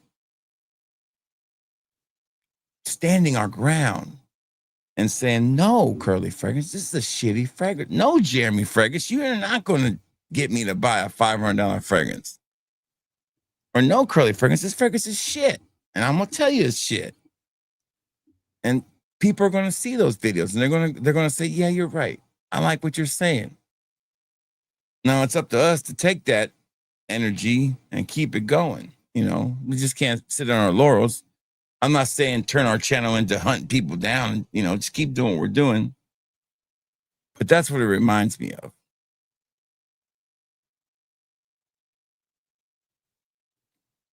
Maybe you guys are stuck on Faith. Maybe she's just busy, man. She'll be back. Maybe you guys just ran off all the girls, man.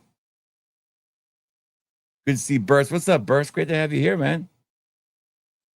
What's up, Baffling? Good to see you, man. That's right, man. I don't mess around with gifts, man.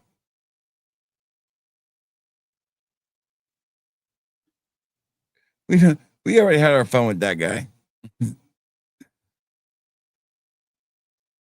Listen, saying that Fatboy Finesse stole my flow is trying to say that it's oh, I had a good comeback and I forgot it. I was going to say something funny, but I forgot. I can't remember what I was going to say. No, he didn't steal my flow. That's not, I looked into that and I was like, you know what? It's not even worth my time. It's so lame. It's just a lame channel.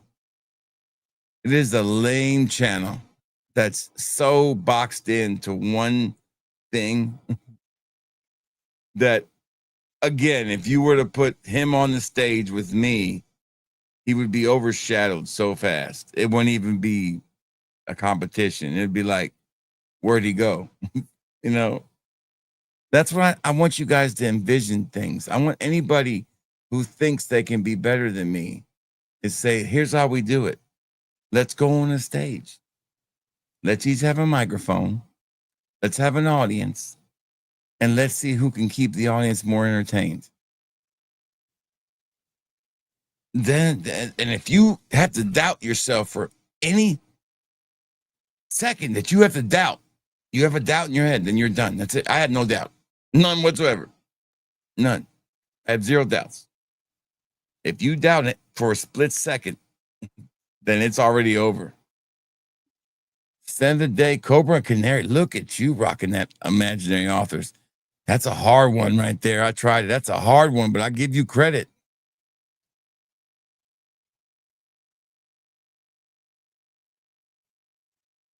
I didn't hear about no what. What is this? Whoa, what's this going on? What's this beef going on? I know Vince ordered a sample of from me of Magnificent Decreases. I can't wait to see that. Because I'll get Vince will come on live with that.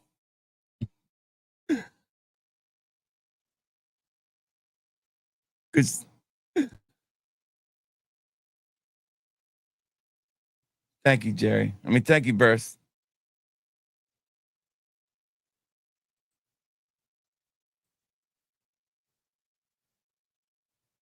Yeah, he's no, not even no competition. The lame channel. Right.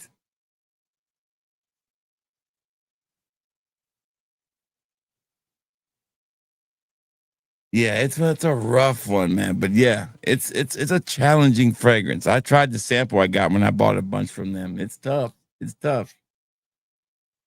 It's tough. It's tough. I need to revisit that house sometimes. I bought 4 from them when I first started buying fragrances. I bought Telegramma. I bought of course, mint julep. I bought I can't remember the other 2. I bought 4 of them. The boxes are really cool. It's a cool house. A little hippie-ish, but I bought let's take a look real quick while we're talking about fragrances. I haven't looked in a while at the new stuff coming out. Is there anything new that we don't know about? New fragrance releases? I haven't checked the new fragrance releases in a while. Here we go. New fragrances. Anything new coming out?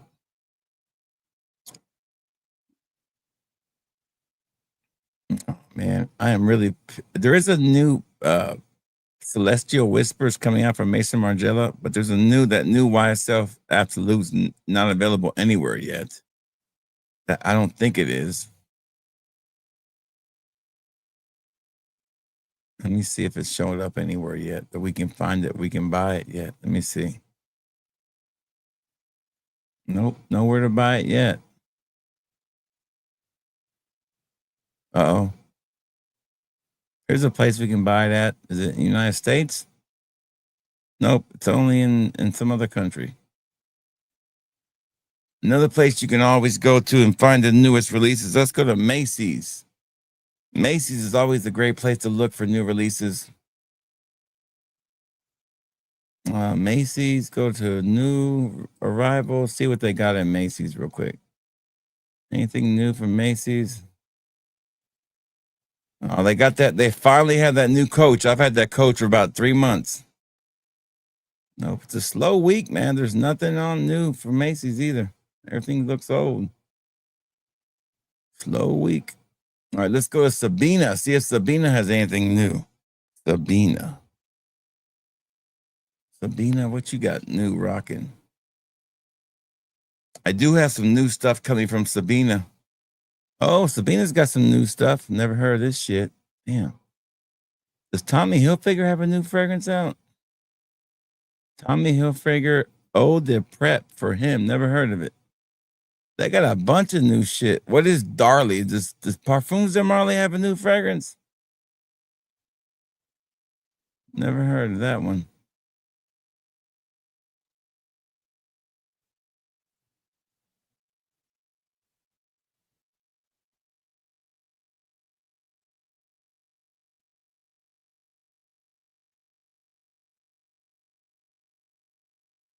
Does Tommy Hilfiger have a new fragrance out?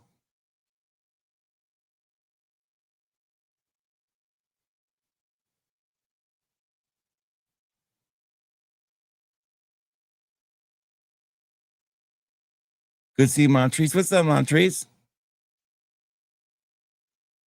Thank you, Matt. I did put up those mirror images for sampling now. They're up now. And I think I put up no, I haven't put that up yet. I'll put up the newest. What about Paris Corner? Which Paris Corner?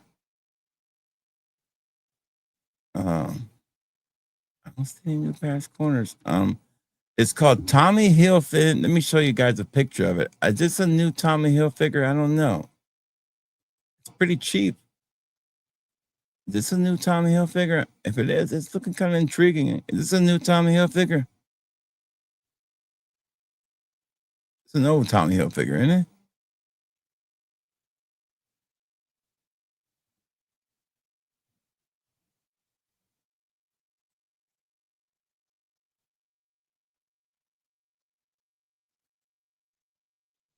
If they're new, I don't know where they're all at. I can't. Maybe they're on a different website.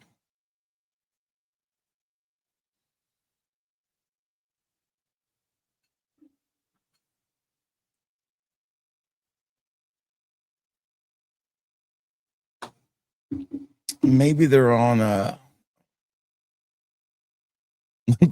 that's pretty old, Burst. Okay, I was just checking. Okay, but then look right here. Some new. Is this a new one right here? Is this a new? Is this a new one? This Darley, is that new or is that old? Is that an old Parfums de Marley? I don't remember. Is that an old Parfums de Marley?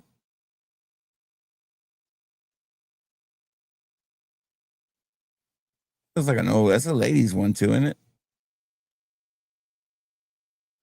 But I did find this right here. I did find Aiken here. I don't know if this is a good price for Aiken or not. Right here's I don't even know what these brands are. But this Wild Mint and Lavin looks pretty cool. But they got Castley. That's a good price for Castley. If somebody's looking for a price for Castley, that's a hell of a good price. I paid a little bit less for mine, but that's a good price for Castley. But check this out. Look at this price for Aiken. Is that a good price? Right here. Look at that price. Is that a good price, guys? I don't really know.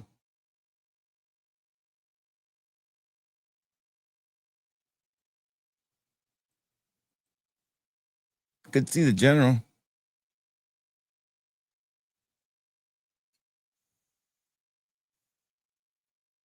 I feel like that's a good price for Aiken. But I can't really buy that right now because I gotta buy Blue Talisman. Somebody was asking about the new anyways, let me back out of here. Somebody was I guess where the Paris Corner stuff shows up a lot is the Oud store. Let's go to the Oud store. Paris Corner, right? You said Paris Corner. Paris Corner. Let me go to Paris Corner. Let me go to new stuff.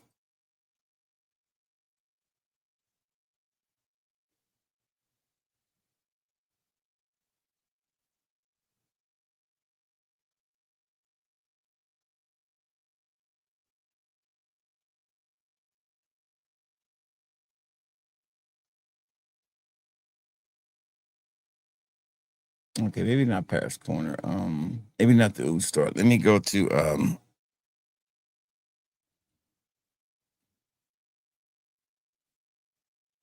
a fragrance by Canada, and we'll go to the Paris Corner there.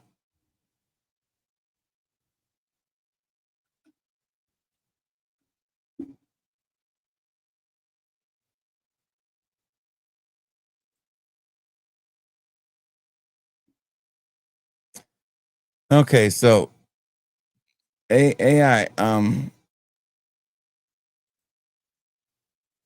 aroma concepts. Are you talking? I don't know if those here are the newest Paris corners that I see. Okay.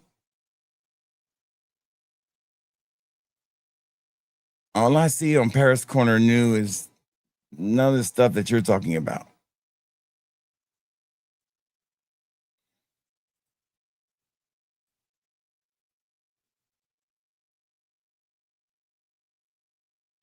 Oh, so that's probably why I like it then. Huh. That's a hit then, Arcel. I might have to buy that one, Arcel. That's a beautiful fragrance. I love it, Arcel. You know what? Let's look that one up then, Arcel.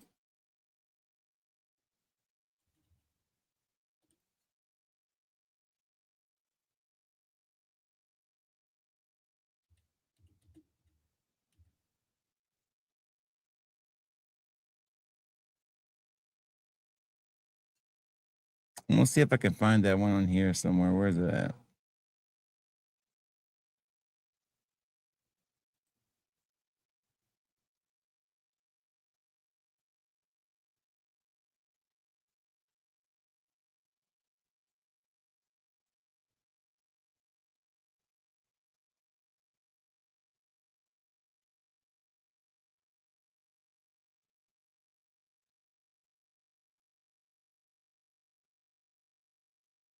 You know what, Arcel? So you say this one right here.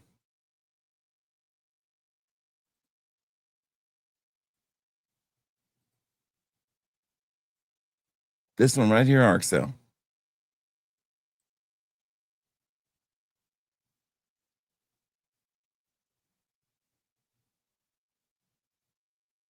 I don't know what aroma concepts is.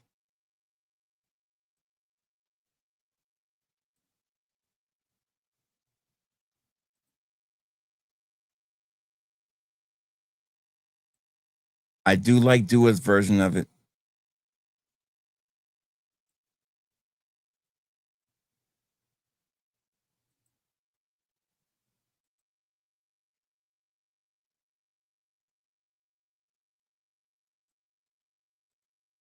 Oh, they're not. Yeah, it's a beautiful fragrance, Arcel.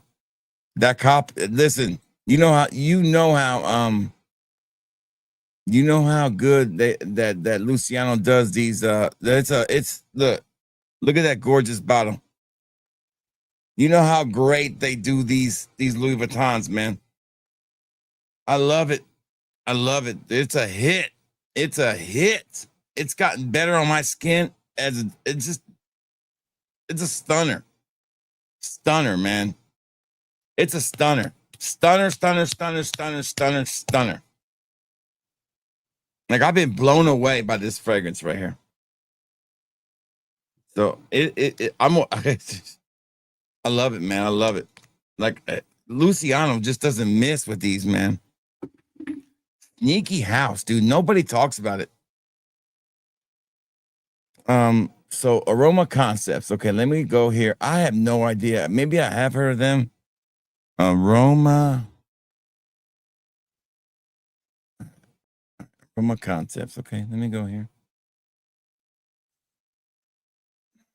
No idea what aroma concepts is. The fuck is aroma concepts? What is aroma concepts? What the fuck is aroma concepts? I'm confused. Is it like a place that sells fragrances, or is it like a their own fragrance house? I'm confused.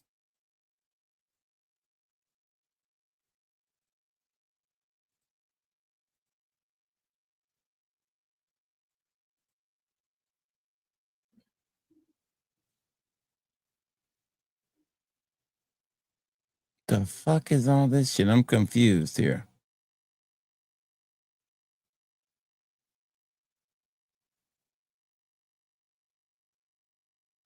I don't know. I'm just really confused here.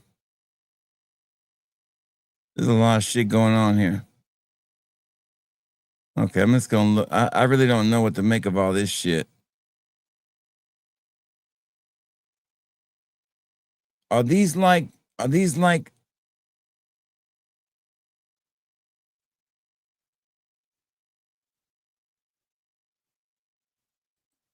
okay, so it's just a regular store. It's just like a store like any other store. Okay, so what the hell is this shit? Hold on. But what is it? I mean, I like it, but I don't know. Is it a brand or? Oh, it's Paris Corn. Oh, okay, okay, I get it now. I get it. It's like a regular store. Oh, I like that fragrance, whatever it is. Okay, I'll try it. All right. Okay. All right. So it's like but that's the same price as I bought anywhere else. They just got a lot more shit. Pina Colada Musk. What the fuck is this? But who makes it? Is what I want to know. Who makes this shit? What's the brand? I just don't want to buy without knowing who the brand is. This is too much. Is this Max Aroma? Is it My Aroma Rewards? Okay. But who the hell made this? It doesn't tell me who makes it.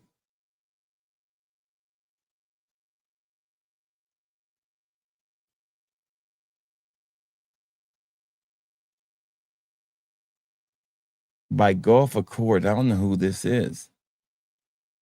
I mean, I like the. I mean, I guess I don't know.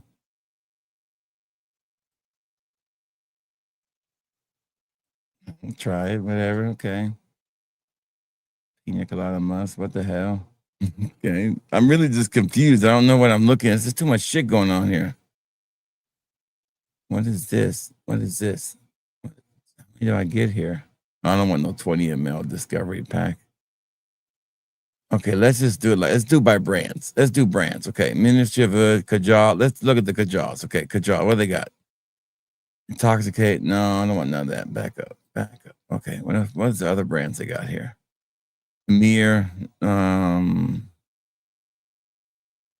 Okay, they got some. Okay, North Stag. I don't like anything from the North Stag brands. Let's look at Latafa that I know. They got no Latafas. Okay. Let's look at Killer Oud. And they got some okay brands. There's nothing really fancy. This is supposed to be, I don't know what that is. It's supposed to be I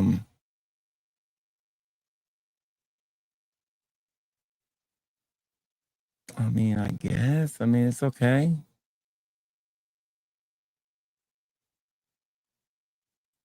Well, if Ross is raving about it, then you know.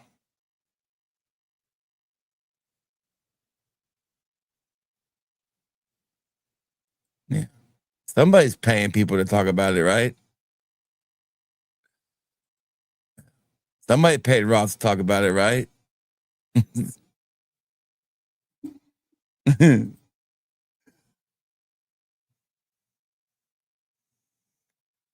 Oh yeah, you asked me that. I'm sorry, man. You asked me that question. I am so sorry. There's two fragrances. You asked me in that question. I do apologize. There's two suntan fragrances that really give me a suntan lotion vibe, and that is two. There's Hang 10 by Hang 10, and there's one from Tom Ford. It's called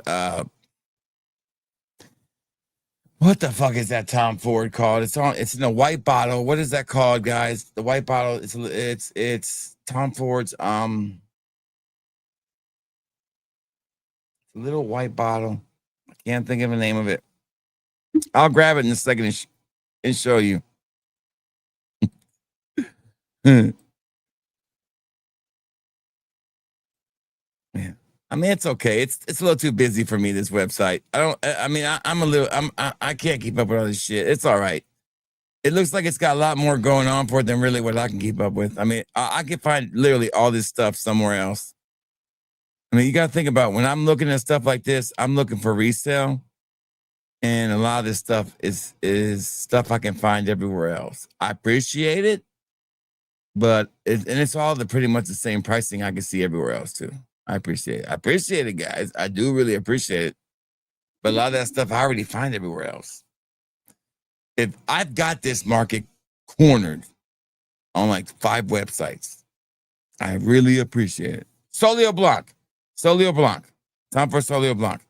But the other one is, and if you want a free sample of it, I'll give you a free sample of that Hang 10. If you ever order something, I'll give you a big sample for free. I don't charge for that one because it's so cheap. You can find it anywhere. If you ever order something, I'll give you a free sample of it. Heck, one day I'll give away a big gift set of it. One day I'll give it away.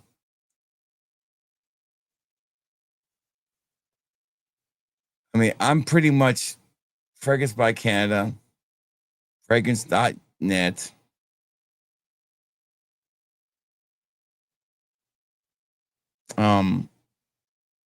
Oud Store is good. Joma Shop when they're not being stupid. This is another one I use. The Perfume Box. The Perfume Box is really good. The Perfume Box is where I do get a lot of good stuff. And then I just use Google search when I'm looking for new shit. And I usually can find it. You gotta think when I'm looking for stuff, especially when it comes to Middle Eastern stuff, you gotta understand when it comes to Middle Eastern stuff, I'm not buying normally to wear. Okay. There's no way that I get to wear 20% of what I have in my Middle Eastern collection. Not even close. I don't even wear 20% of what I wear in my Middle Eastern collection. I probably wear 10% of what I wear in my Middle Eastern collection. My Middle Eastern collection is pretty much for selling. Period. Pretty much. So because it's a cheap way to make content, and it's a cheap way to make money. This bottle right here costs $30. There's 20 samples in here. At $5 a piece, we'll sell 16 samples out of here. We'll make double the money, triple the money. And but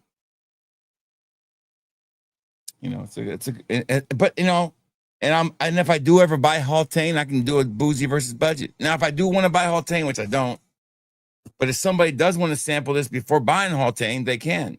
Haltane sample probably costs what? 30, for 5 ml, $20.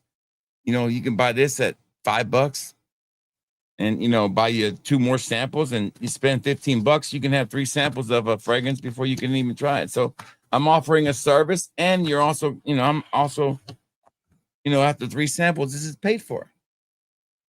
So yeah, so it's a win-win for everybody. Believe me, I'm not the only one selling Middle Eastern samples. Believe me, there's plenty of people doing it and charging way, way more. I saw a site one time where they're charging $15 for a 5 ml sample of an Armaf. I was like, I'm way too cheap, tell you the truth. So when I especially the Armaf, especially the gourmand stuff is really hot right now. Like, women love the gourmand stuff. You gotta keep it coming. What's up, Fragrance? Hey, how you been, man? Good to see you. Sunday, 1 million oud. Every time I think about 1 million oud,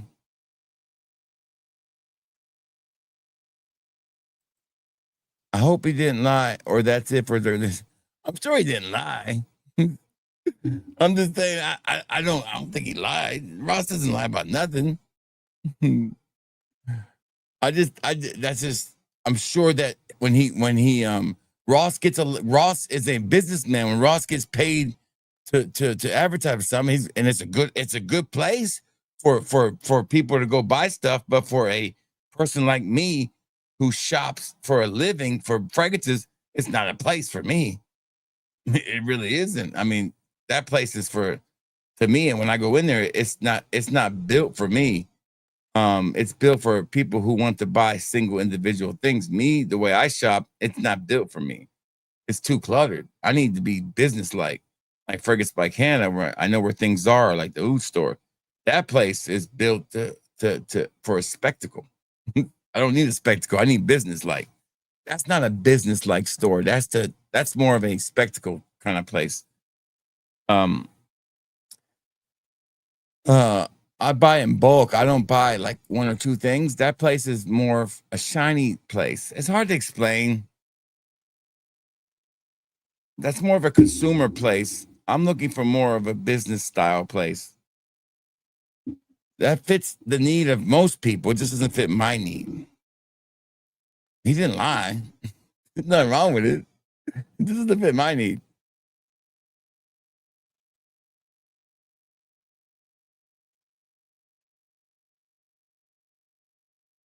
I like what Rock Moss so Sauvignon Blanc. Sauvignon Blanc, the Rock Moss is a little different. Sauvignon Blanc is don't get Rock Moss in there. Sauvignon Blanc is now speaking of Rock Moss, I did tell you guys I got the floral version of that coming. It'll be here next Friday.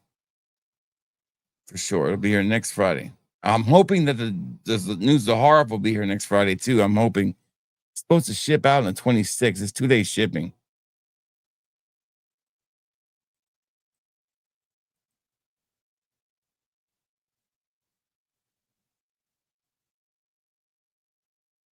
So what? I don't know about that either. I don't pay attention to what Ross does.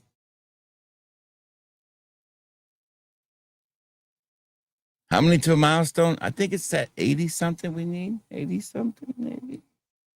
Where are we at? 80. I think we need like 85. Let me see. I haven't looked today. 82.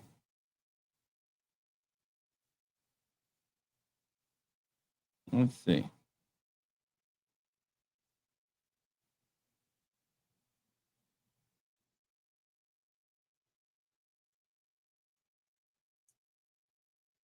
We have done 145 subscribers this month.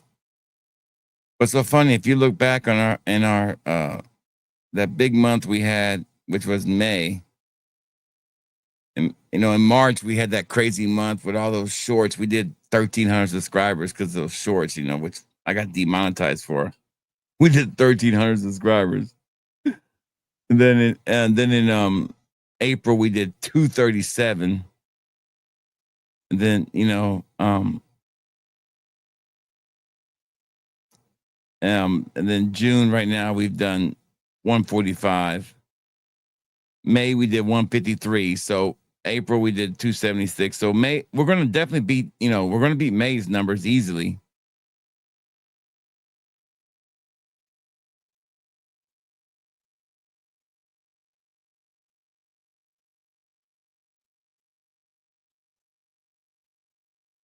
So yeah, we're killing it.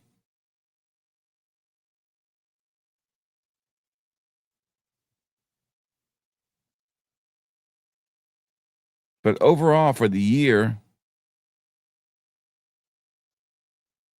which is the big number when you look at it, for overall for the year in 2024, we did 2,600 subscribers for the year. In 2025, we've done 2,300 subscribers. So we're almost the same amount of subscribers we did last year, not even halfway through the year. But when you look at watch time for the year, we have done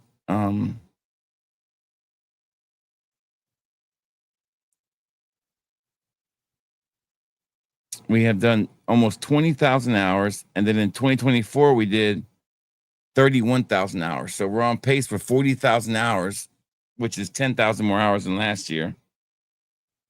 And then views, views were already, I think we've done more views. In 2024, we did 465,000 views. And in 2025, we've done 940,000 views. So we're going to hit 1 million views this year. Lifetime, we have done 2 million views. So I saw something an article where it did the most famous or the top 100 fragrance reviewers in Fragcom, and number of 100, I can't remember who it was, but they had 400 million views. They had 4 million views on their counter. That was their total. I'm like, I'm halfway there for being at 4 million views, right? And I could be the top 100 fragrance reviewer. It's like, shit, I'm halfway there. Shit. Those damn shorts, man, they were carrying me, but they were also fucking me up too. Fucking demonetization.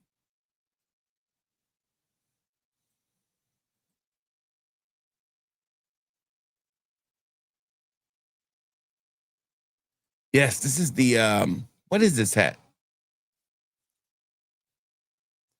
Oh yeah, this is the draft day hat. This was the draft day hat they had this year.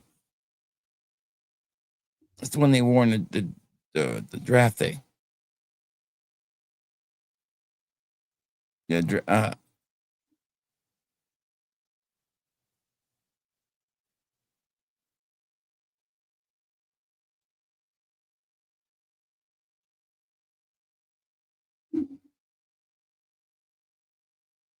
right.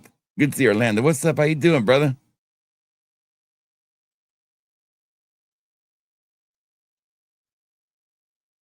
Thank you, man. You know, we appreciate that. RXL is very funny. I wish I was as funny as RXL. RXL has a comedic timing that I wish I could be as funny as RXL.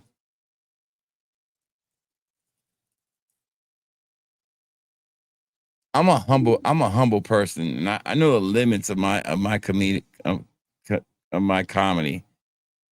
And I look at people like Joey Cannoli and RXL. Those are some funny dudes. I'm a different kind of funny. My funny is different compared to RXL and my funny takes a little time to develop, but RXL and Joey's is instant. Mine is a little bit more of developing, but mine's more of a storyteller kind of funny. It's more of a historical kind of funny. I could tell a story real funny. I can self-deprecate really well. Whereas RXL and Joey are more witty, funny. And that's just on the spot funny. And that's a talent. Good to see Spence. What's up, Spence? How you doing, brother? Great to have you here.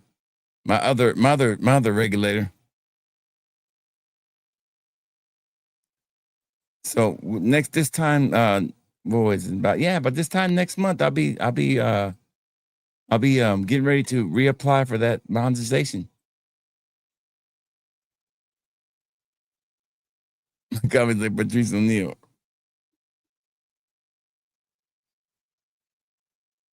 Yeah, so it's more like that. It's more like that. So back to the whole subject on Curly Fragrance. So there is a whole school of thought of do you take time of your content to focus in on that whole area of the business where you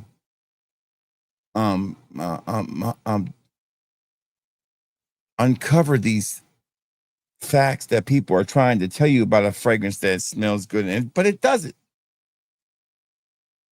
But is it really worth it? And I wrestle with this all the time.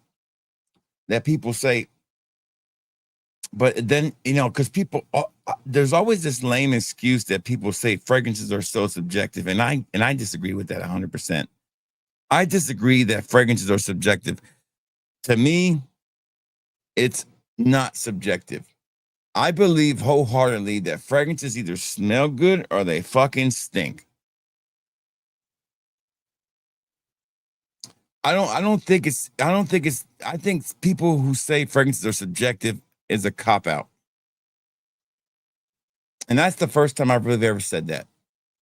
And I'm going to say it with full confidence and say Because I think if you just say fragrance is subjective, that means that you're being a coward and not taking a stand for yourself. Because in reality, if you're a perfumer and you make a fragrance that some people don't like, you're just saying, oh, that's just, no, you made something that some people don't fucking like. Well, guess what? You fucked up. And people just don't like it because it stinks to some people. Okay. It is what it is. It's not because it's subjective. It stinks. Okay. It is what it is. It's not because it's subjective. And some people find, no, it fucking stinks. Plain and simple.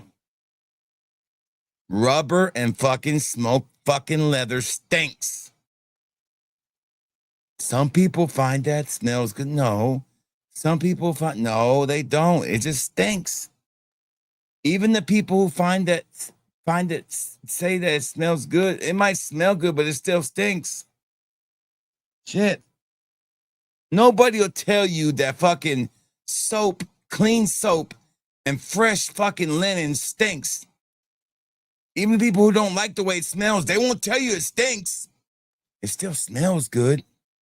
And so it's a dumb concept. Oh, I don't like fresh fragrances. Doesn't mean it stinks. Fragrances are subjective. Fuck that shit. It's a dumb question. Right, there you go.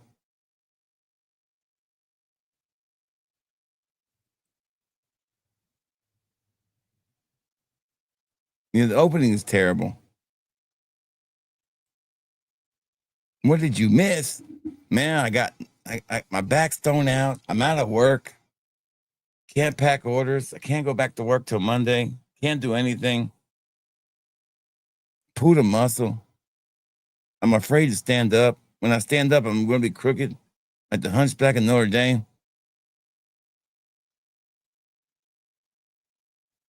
When I go to bed tonight, I'm going to take 2 muscle relaxers. So I pulled a muscle in my back this past Sunday. It'll be a week now that I've been dealing with this pain. Can't bend down. I gotta use this grabber. Pick up anything. I'm officially on leave from work until Monday. I got a doctor's excuse. At work, I can't use paid time. I have to do what's called FMLA. So I technically can't do any kind of work at work. So I have to take unexcused off work. I don't want to use 3 days of unpaid leave because it'll get me into, missing work and, trouble at work. I don't want to use any time like that. So I had to fill out paperwork and all that and just be off work. And it was the worst time to do it too, because I didn't want to do that. Anyway, so I really can't do anything here because I can't sit back here and pack orders. So I'm just letting stuff pile up until Monday. So, but I can stream. That's about it. And I've been laying on my side in the bed watching TV since yesterday. So when I stand up out of this chair, it's when I finally get the nerve to stand up and I get up to get out of here, I'll leave everything the way it is. I'm not going to grab anything. I'll have to stand up and wait about 10 minutes till I can straighten my back out and then maybe pick up some stuff and walk out of here.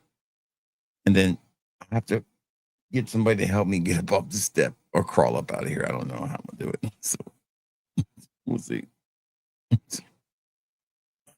Now the chair's stuck. There we go. Anyways, I hurt my back, I think, when I reclined this chair last Sunday, and I was reclining and I was sleeping for an hour. It just took me an afternoon nap, and then when I pulled it back up and I got out and I stood up, and I think I heard it. I pulled the muscle when I was sleeping in it. I don't know how, somehow like that. I'm guessing. I don't remember. But it's very painful, and I'm dealing with it.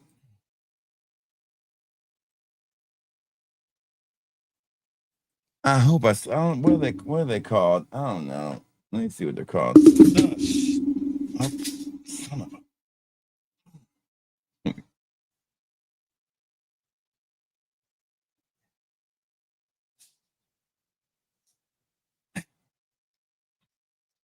The good thing is, since my wife had her back surgery, we got a lot of these laying around the house. The good thing. This one is called. What's the one in here? This one makes me drowsy and sleepy. Cyclobenzaprine. Now I know about methocarbamol. I know about somas too, but I know about a bunch of stuff and shit. But it's been a while. You go back in my younger days, I know about all kind of shit. But I've been out the game for a while.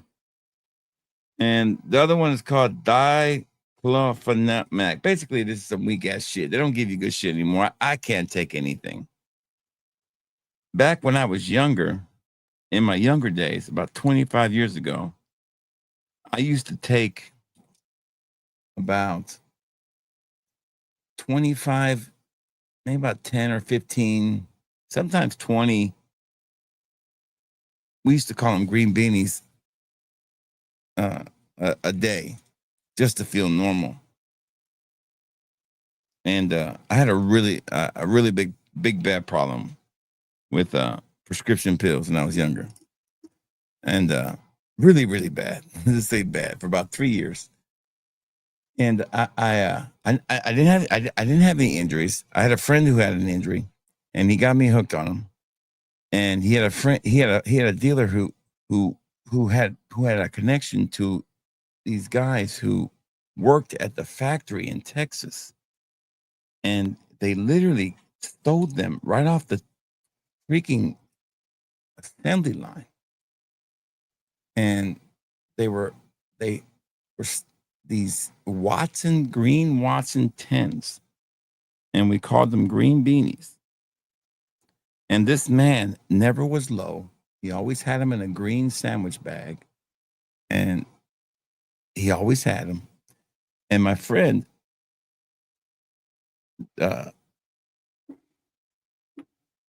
he also saw a doctor, and they called the doctor Dr. Death. This is in the 90s, and the town I lived in, it was called the pill capital of the South. And this is because there were so many restaurants where I lived, and every server was on them. And people would come here, and there were so many pill mills here. It was like a mini pill mill town. There's probably about 10 doctors here, and they would all prescribe everybody everything. This is the Wild West back in those days. And he would get so much stuff. Well, anyways, he would take 2 Xanax bars, a Soma, and 2 Lorcet 10s, and that was every day. Well, I'll never forget it because he called me one night and he said, "Hey man," he left me a message because I was sleeping. He said, "Hey man, I'm gonna go, and I met this girl. She's so cool. I'm gonna come stay at your house if you answer. If not, I'm gonna go home. I'll see you tomorrow. And man, I can't wait to tell you about her. I'll talk to you later. Bye. Call me back and I'll come to your house." Well, I fell asleep.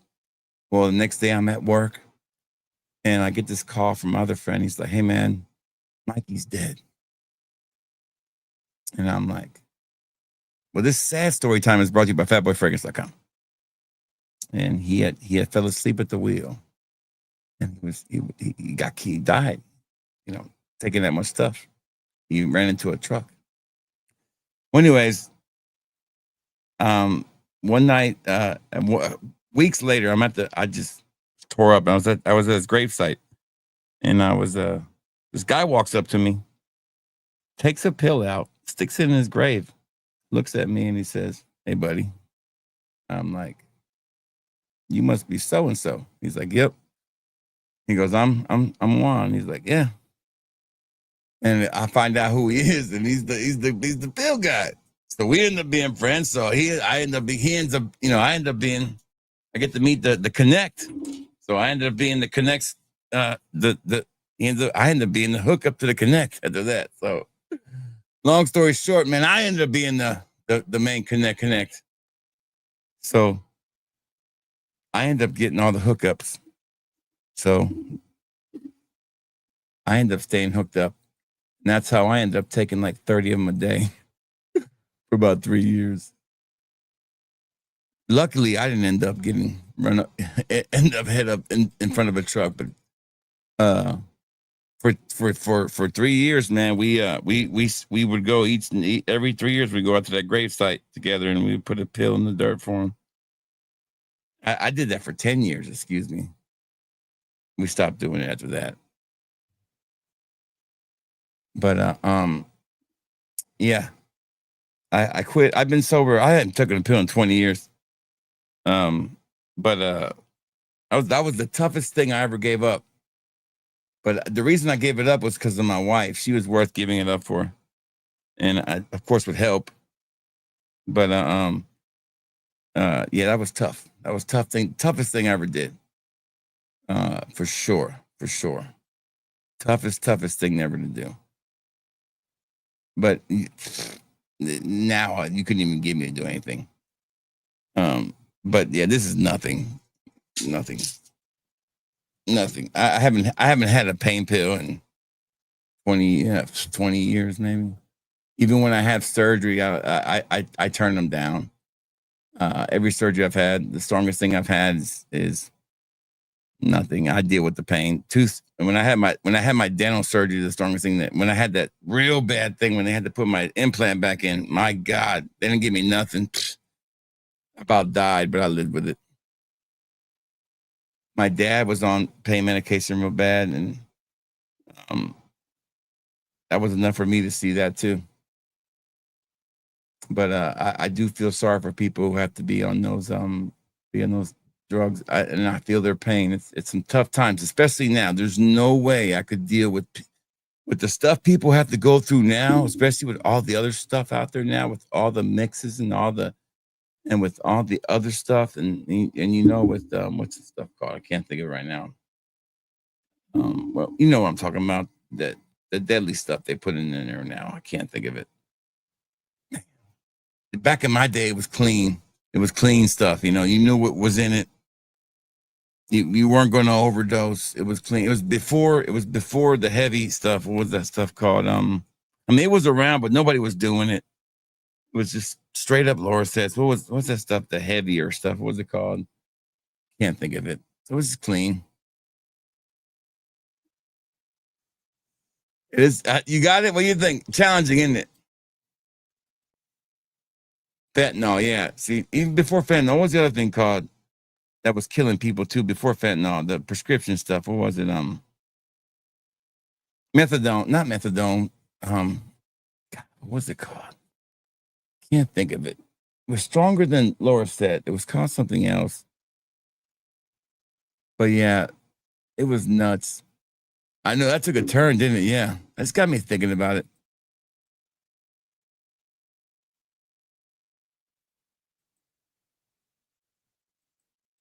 Black tar. Fentanyl. I see those people, man. I see those people on fentanyl and all that stuff when they just sit there and they're standing up and they're like this. And they're like bent all the way backwards. I'm like, these motherfuckers, man. Get it. I don't understand it, man. Man, I would rather do meth. I'm telling you, man. Listen, oxycodone. That was it. Oxycodone. No, I never got into that either. That was after me. I'm telling you, I was a part of the last clean generation of drugs, man. I was part of the last clean, gentlemanly drug era. I was the last of the clean drug era, if there was ever such a thing. If there was ever such a thing where you could be a clean drug addict, I was a part of it. I paid for everything I ever did. I never owed anybody anything. I never stole for anything. I paid for everything. I didn't owe anybody anything when I walked away.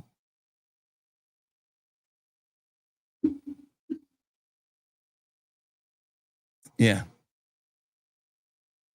Listen,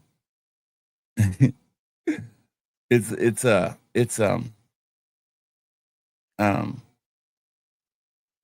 it's a funny thing in the world where I come from. I mean, I know a lot of people in the game that are still in the game, and I could walk right back into the game if I wanted to in a heartbeat. And and and could with no problem. But it's just funny because it's so crazy now. All this is so different. It's so different now. The people don't care about life anymore. There's no chivalry left in it.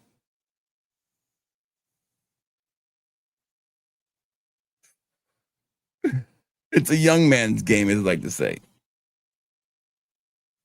I saw an article now where people are selling some kind of form of opiate in gas stations. Like they have to pass laws every day now to get the newest opiate out of a gas station. It's like, this is ridiculous. They get by gas station opiate.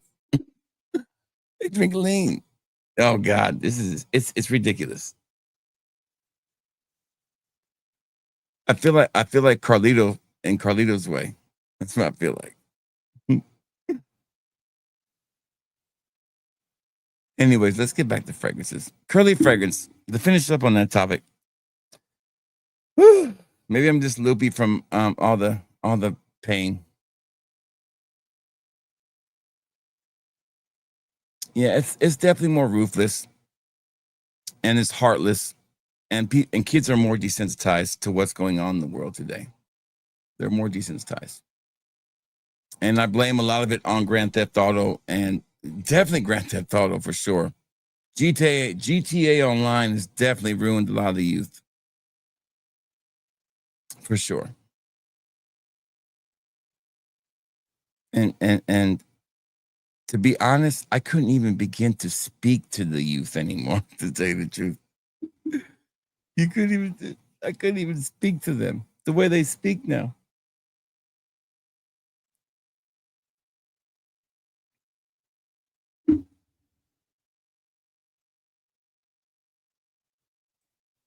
Right. Well, it's the same. You know what? Here's the deal. Once a dealer, you're always a dealer. Somehow, some shape or form. Mm. Once a dealer, you're always a dealer. The concept never changes. And that's the honest truth. I'm buying a bulk supply of something. I'm breaking it down into small amounts and I'm putting it in the bags and I'm shipping it some other form or some other way. I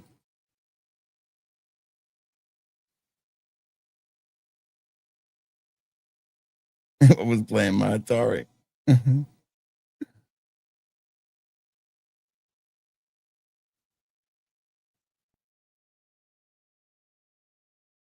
Yeah, it's all a little bit of everything. But there's no chivalry left in it, man.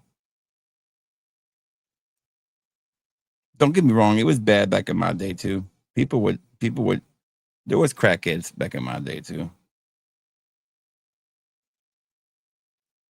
You would have people knock on your door at 3:00 in the morning trying to sell you a fishing rod for $3.50. It happened too. And it was your fishing rod.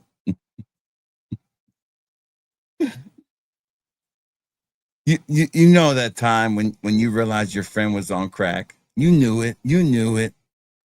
The minute you knew your friend was on crack is when he came to your house at 3 in the morning wanting to borrow some money for some fucking stupid reason. Hey man, I met this girl. We ran out of gas. Her car broke down. We need some gas money. And her engine blew up or some stupid shit. And it was always a dumb reason. It was always an odd amount of money. That's when you knew that friend was gone. I'll never forget the day one of my best friends, I knew he was gone. And it was the last time I saw him. Like, then that was the second to last time I saw him. The last time I saw him was was at his cousin's funeral. He came up to me and he goes, hey man, I need to borrow some money. And he gave me the reason. I said, man, I got no money. My wife's got my money. And he had never asked me for money ever before. This guy always had his own money. He was always had money. And he left. Never saw him again until his cousin's funeral. I saw him at his cousin's funeral. He was already fucking cracked out. And he had a kid with this girl who him and his cousin had turned out together. And he named his kid after a gun. And he called him Glock. That was his kid's first name. This little baby's name was going to be Glock the rest of his life. I shit you not. His name is Glock. Glock, after the gun. Yeah. And that's his name because I see him sometimes now. That's his name. Yeah. I gave him my old mixer because he wanted to get into doing streaming now. He's game streaming now. I gave him my old mixer. Yeah, that's his name, Glock. Oh. But yeah, so that was the last time I saw him. You can always tell when people do they get cracked out.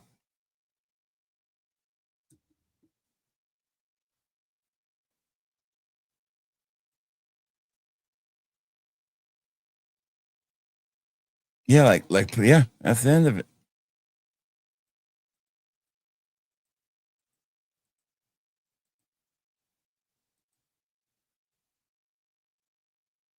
You're welcome, man. We're just having fun. Baby Glock. I'm telling you, it's funny shit. It's real shit. He could make a movie out of this shit, man.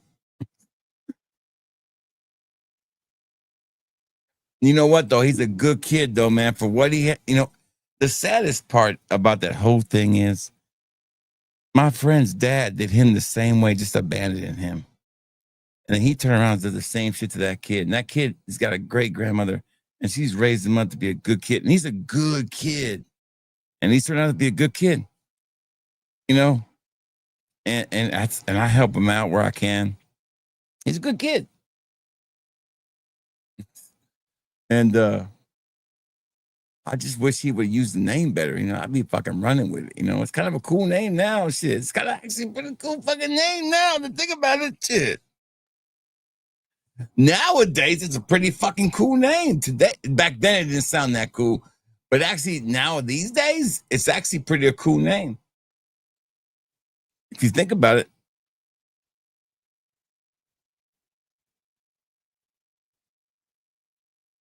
If you think about it, really, like in today's modern age, it's actually a fucking pretty cool name. Shit. I don't want to say his full name, but it's a fucking cool name now, the more I think about it.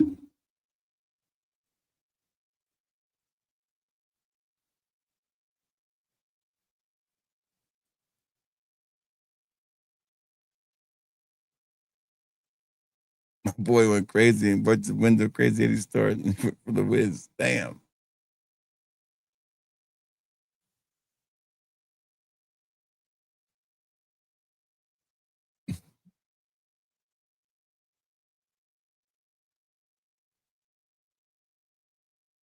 Damn. Coma.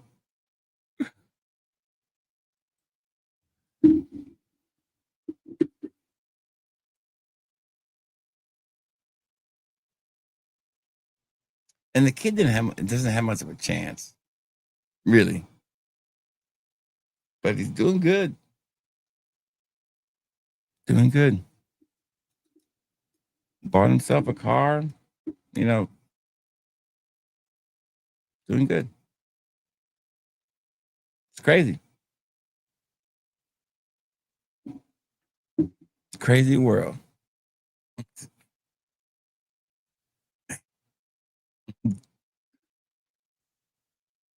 And this little fragrance right here, this little floral one right here, motherfucker's going strong on my arm, like right here. Still going strong. I sprayed it a while ago. And this one right here is still going strong. This one right here is still going strong. A lot of that plum is still hanging. That's the back when that plum is still hanging on. Man, but this bad boy, whew, and that damn Venice fucking shit still hanging in there.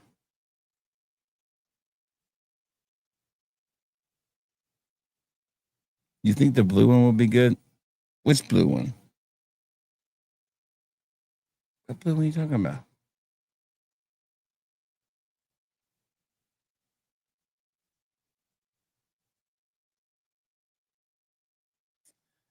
Man, I'm dreading getting up out of this chair. That's why I ain't got off the stream yet, because I'm trying to get out of this damn chair.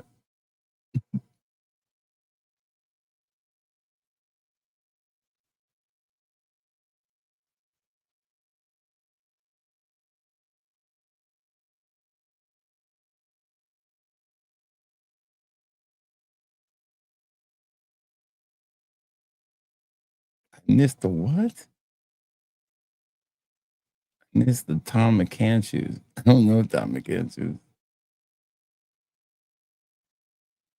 I don't know what the blue with the peach shoes, what that shit that means.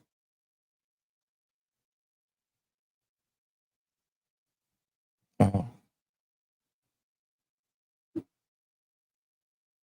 Is it Atlantis? Yeah. I have the blue one. I have the real deal blue one. I don't like it. It was the biggest disaster purchase of my life.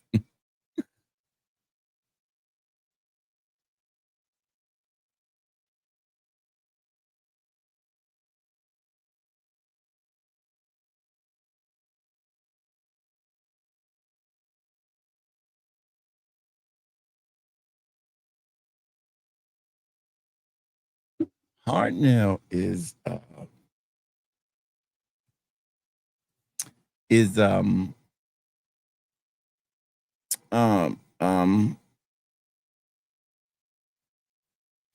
this again, guys? What is this? Haltane. Haltane PDM.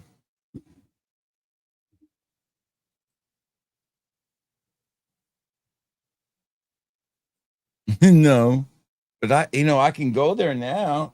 I officially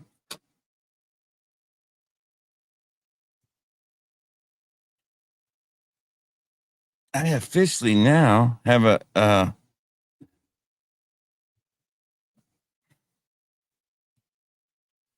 officially have a star above my license now,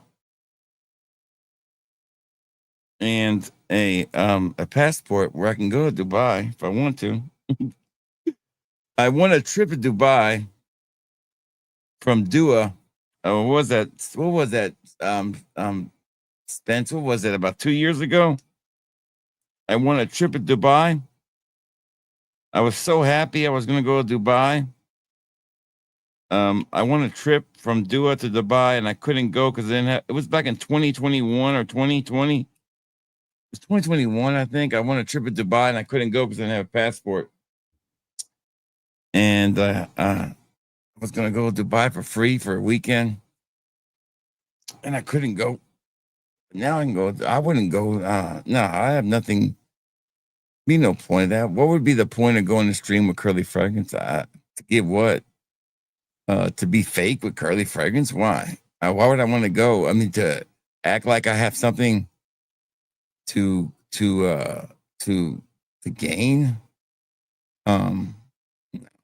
She would have nothing to gain from me, and I would have nothing to gain from her.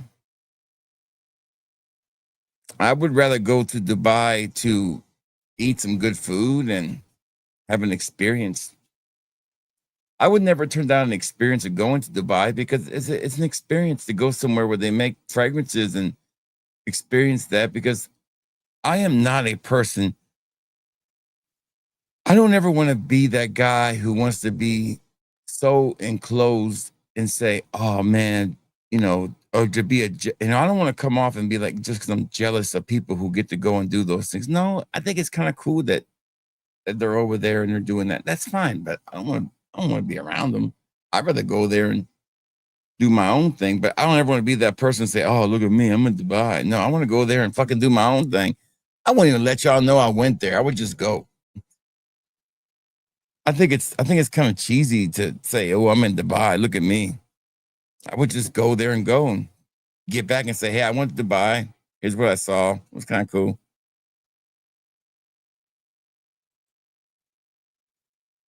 They sure did, didn't they? Well, they also did the same thing to that one Legion.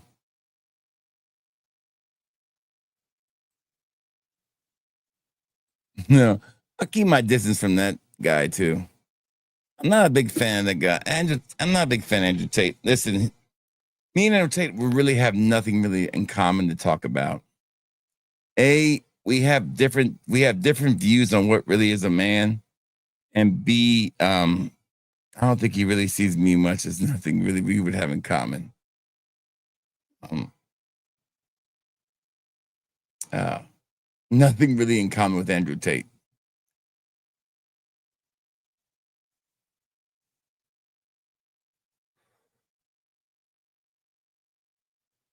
Yeah, I don't think I have anything in common with Andrew Tate.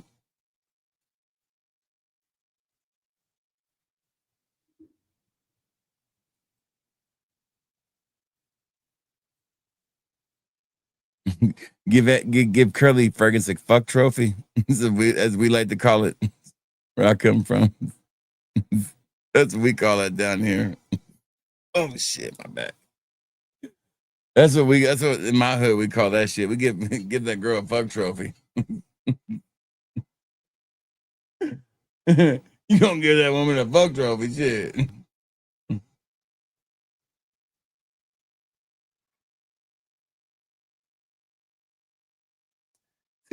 See the problem with me and entertainment is we have different definitions of what's a man.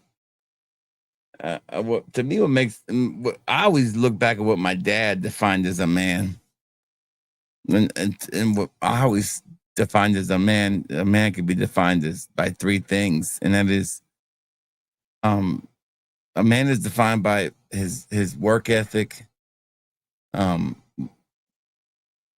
or basically two things: his work ethic and his legacy. And his legacy is basically his family, how he raised his kids, and his work ethic is how what people thought of him. Was he a hard worker?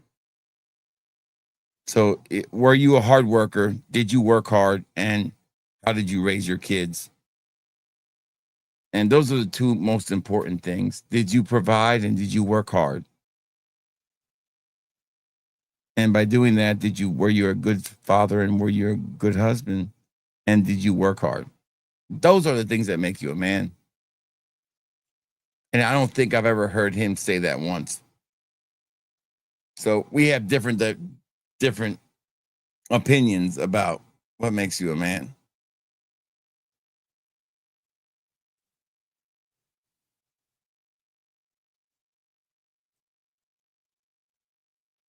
Yeah, Kevin's fine with me.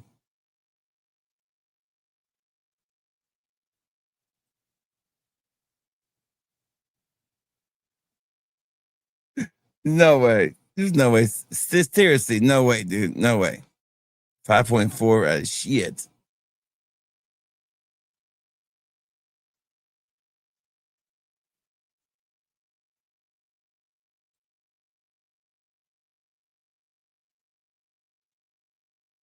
Yeah, maybe more like that. Yeah, right.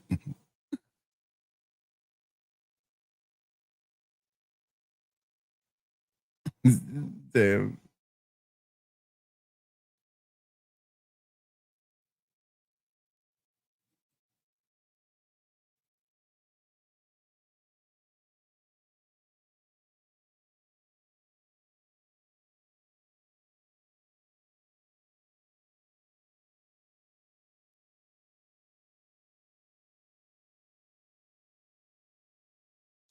See, I think Kevin Samuels.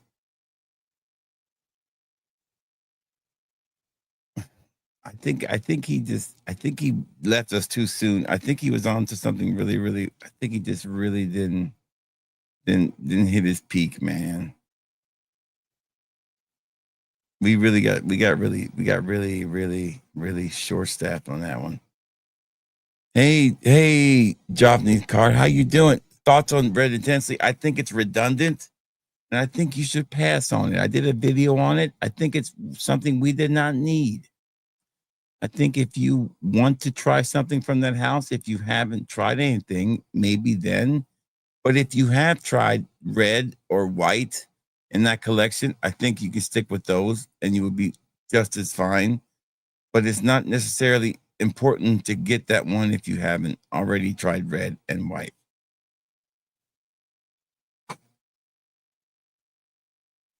Hey, GB, how are you? Good to see Ken for the win. What's up, baby?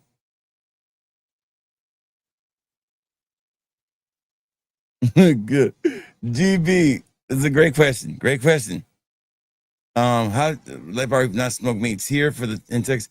I just don't like smoked meats. It's an off taste to me.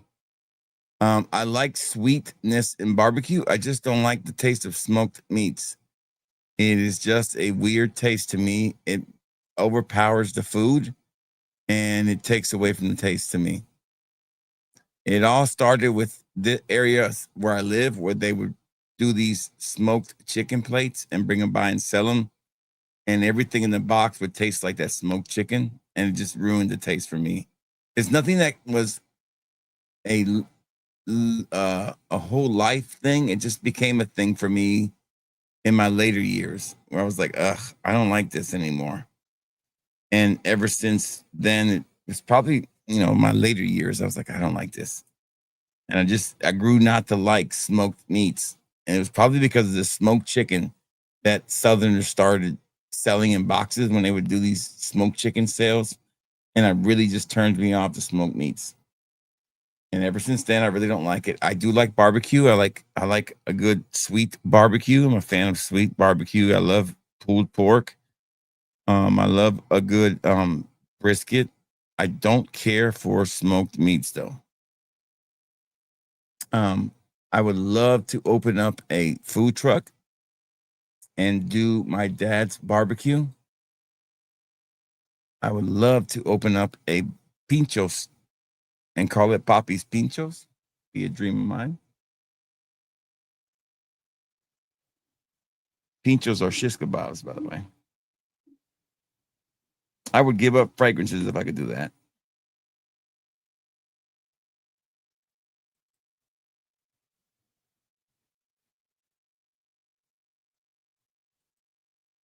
Oh, they do. Listen, they did another one just like it too.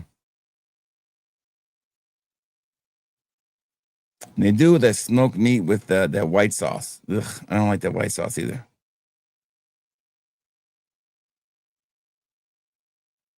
They're all about the same. I bought mine. I can't remember where I bought mine at.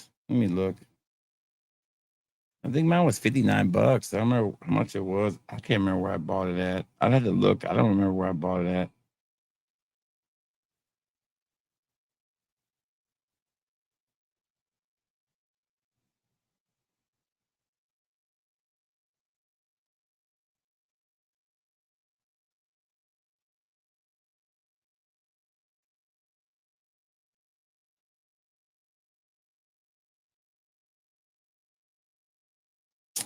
You can get it at you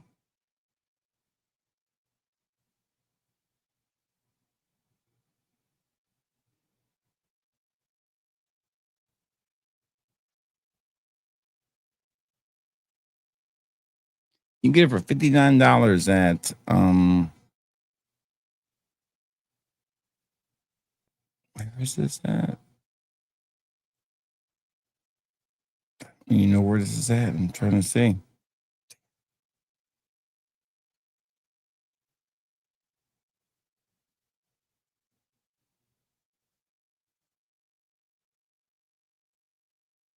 The Beauty House. It's $59 at the Beauty House. That's the best deal I've seen so far.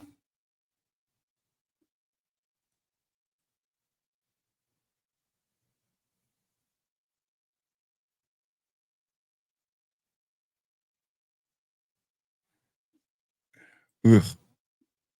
No, fried pickles is pretty good. Ugh. No. Yes.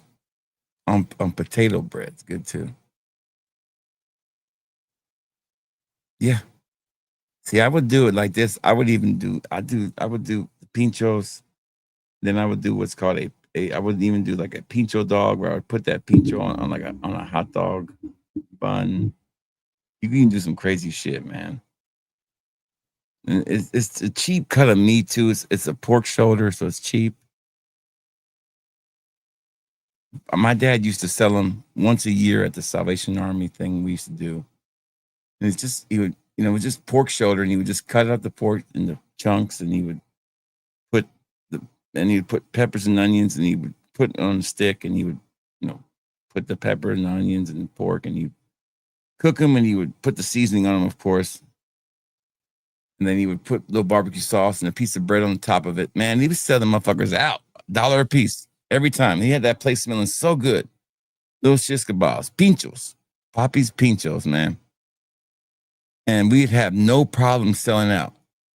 I would do those, and I would do like some fried plantain chips, and just fried plantain chips and pinchos, and that'd be it. And then you could do like little pincho dogs, and you could squeeze them off into a potato, into like a little fresh French bread hot dog bun, and put some relish and hot dogs on their buns or something. Something creative. Be a cool little food truck. One thing I have learned how to do, learn how to cook some good stuff from my dad.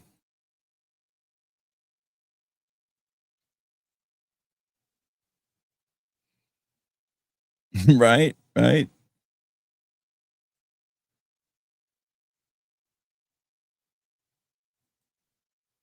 yeah, it's a good idea. It's a good idea. Maybe when I retire.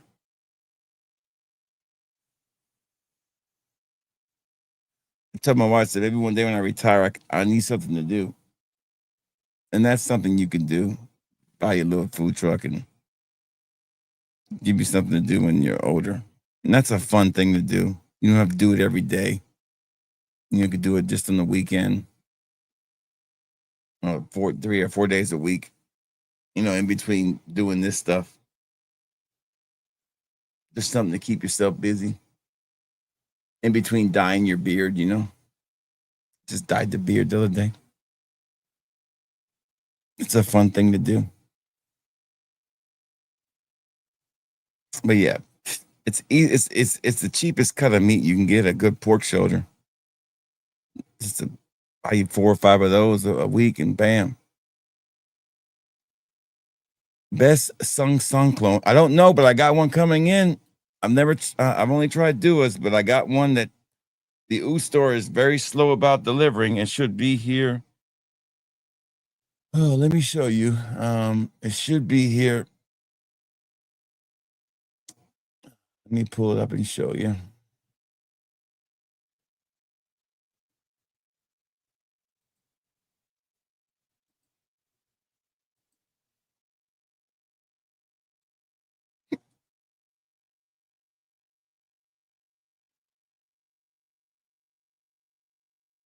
Right here it is. I got this one coming in this week. Rise and shine. I'll let you know how good it is when I get it in. It is the only other one I found outside of Dua. So you can sample it now at fatboyfreckles.com. I got this one coming in. It's the first time I've seen one outside of Dua. I've got that one coming in. I got this imagination one coming in right here too, from Emperor. I've got it's a pretty big haul coming in right here. I've got this one coming in. This is another one I haven't seen from any other house either. On the beach, coming in. Centauri Beaches from Emperor. I also have this one coming in for Fragrance World, Urban Man Paradise Garden. It's another one that's supposed to be like, everybody's talking about Versace's Tropical. This is supposed to be just like it. Everybody's talking about Versace Tropical. See how good, and here's this one, the Imagination one right here. See how good this one is. So all these ones are getting all the love. These little ones are gonna sneak in here. See how good they are. And here's another one right here, L'Immensité.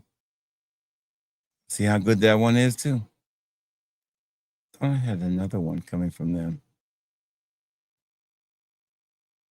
I guess that's it.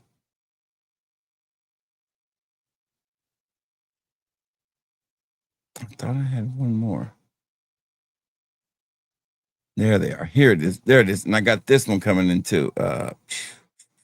Where's that? And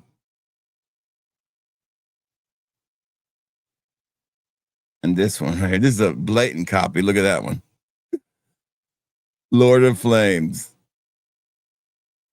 Definitely a copy of God of Fire.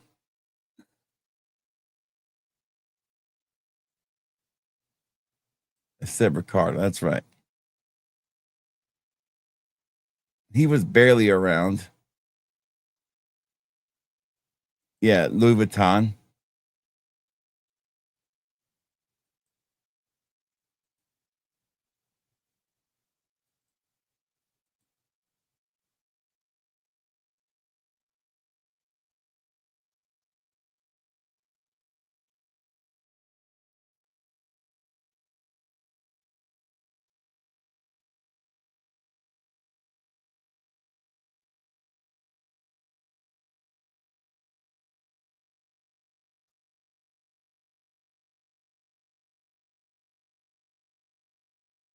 I like it. I was gonna say my review for when the Superman movie comes out. I'm gonna wear it that day when I go see the movie. I was gonna say the review for then. I'm gonna review the movie and the fragrance the same day.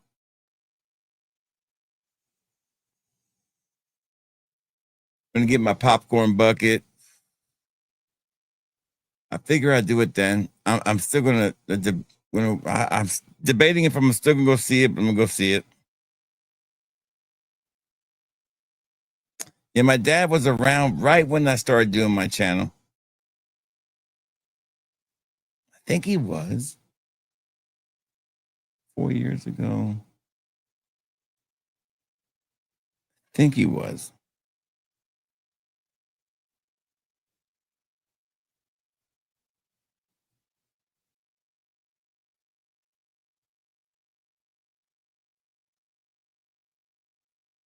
Damn, that's pretty funny.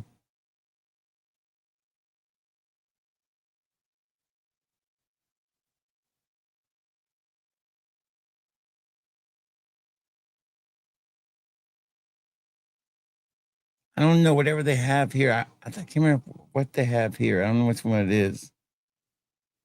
Which one do they got here? I don't remember. What theater are we here? I can't remember.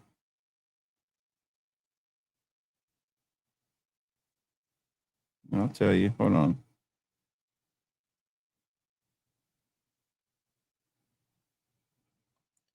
What popcorn bucket will they have at the Florence movie theater for the Superman movie?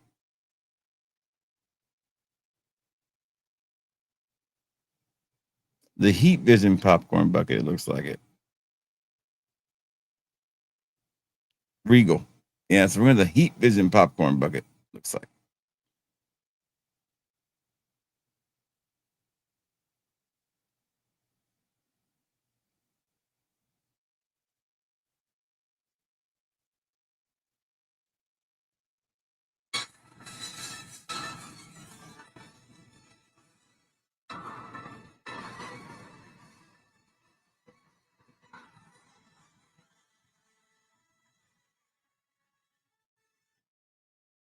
Whatever that is.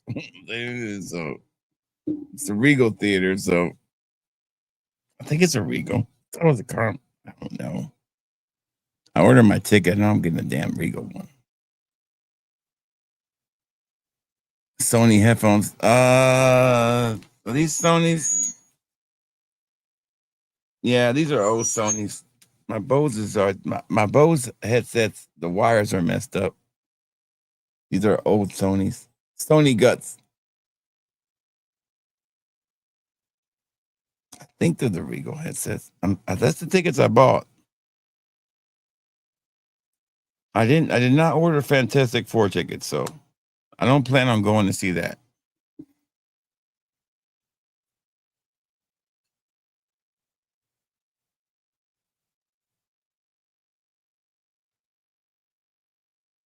Fizzy bubbly. I don't plan on going to see the Fantastic Four. I don't really care about seeing that movie. I already know what the ending of the movie is going to be, so I really don't care about seeing it. I'm not the biggest fan of Pedro Pascal, so I don't really care about seeing it. And I don't really care about, I never was the biggest fan of Fantastic Four anyway, so I don't really care about seeing a movie. I just don't really care about that movie. I didn't, but Superman's always had a special, place in my heart. So I'll give it a chance. It doesn't look good, but I'll watch it anyways. I'd rather see Henry Cavill in that movie. I think it would be better. Don't understand why they just didn't make it with Henry Cavill. I just don't get it, but whatever. I don't think it's gonna be good, but whatever. No, it's over. It's all done. It's done. I mean, here's the deal. Superman's gonna tank, and they're gonna go back and put all the money back into the Batman, and then it's all over. It's over. It's over. It's done. I mean, James Gunn, for all his quirks and all this stuff, I just don't think he gets it. I don't think he gets it. Nobody, I mean, it's, I don't understand what was so wrong with Superman versus, I mean, I don't know what was so wrong with Superman versus Batman. I don't get it. I don't know what's so wrong with the movie. I don't know what's so wrong with Man of Steel. I don't get it. I don't understand what's so wrong with it. It only made $979 something million. I mean, come on. Here's the problem. Stop spending so much damn money to make a damn movie, then it might make a profit. Spend don't spend so much damn money to make a movie. Start making movies like you make like John Wick, and then they'll make profits. You make a movie like John Wick and it makes a lot of money. And then you make a movie like The Ballerina, which you overspend on, and it makes no money because you spend too much money on it. Sinners makes a lot of money. You know why? Not because it's good, because it's not. It's okay. It's an okay movie. Every Ryan Coogler movie is okay. They're not great, but they're made out to be great. They're not that good. Black Panther was okay, but it made a lot of money. You know why? Because they didn't spend a ton of money on it. Black Panther, they spent a okay amount of money on it. It was good. It wasn't great, but it made a lot of money. Sinners was good. It wasn't great because the budget was small and it made a lot of money.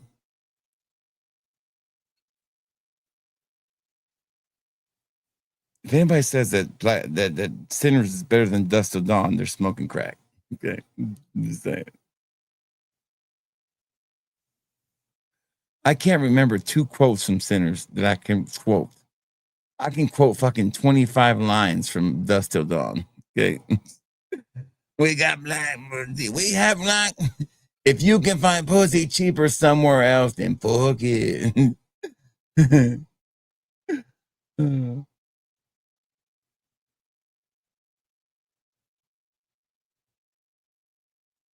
Yeah, they do, but not that. It's not. You can't keep running a business like that. I mean,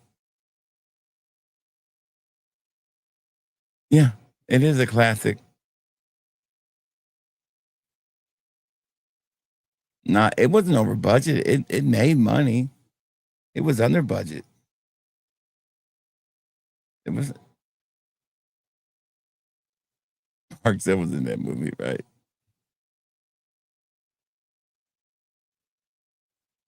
So you got to remember one thing about these movies, right?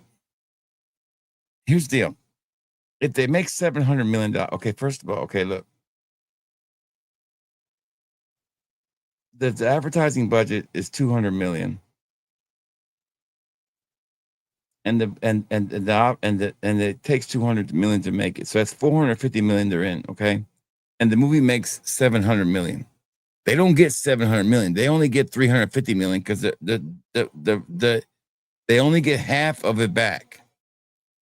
Okay, so they get $350 million back. So they lost. So in order for a movie company to make money, if they spent $200 on advertising and $200 on the movie, they need to make, do the math. So if they spent $400 million on the movie, they need to make easily $1 billion to make a profit, or at least not $800 million. So you want to be around $1 million on a movie and $1 million on advertising. That's a sweet spot. But now these people, I don't understand all this advertising for, because shit, you don't make nothing anyways. I don't get it.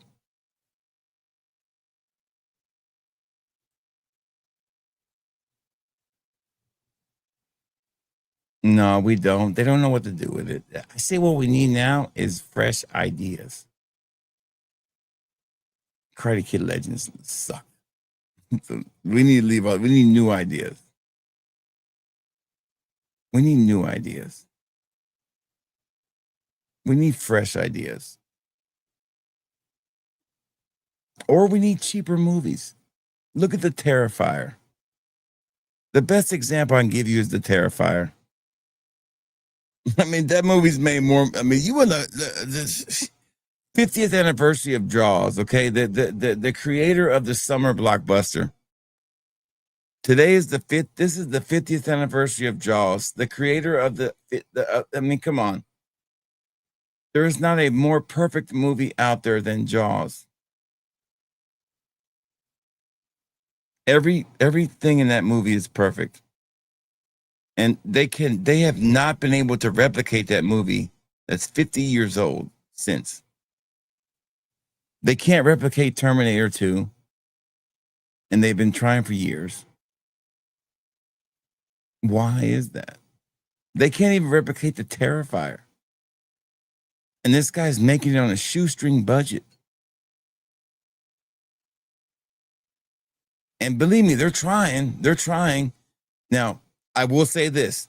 There is a little sneaky little movie coming out that's really trying, but it's also a remake. But it does have a lot of potential. And I'm really curious about it. And I watched the trailer, and I'm very, very, very, very, very curious about it, because it does have potential. Because I remember the original, and it was corny, but it was fantastic. And it was from a really cool house that really, a movie production house that really I grew up with, and it meant a lot to me. And it was Trauma Productions, because Trauma Productions was if you were an 80s and 90s kid, Trauma was it. And Toxic Avenger was it for a kid like me. And to watch Peter Dinklage, who was a dickhead, you know, with the whole Snow White shit, but to see him play Toxic Avenger, which is kind of weird in a way, because, you know, Toxic is a big guy, but I get it. I can live with it. That Toxic Avenger trailer looks fucking amazing. And I'm really interested to see how this is going to turn out, because they turned up the gore. It's Trauma up. It's got the whole Trauma feel to it. Trauma, excuse me. It looks good.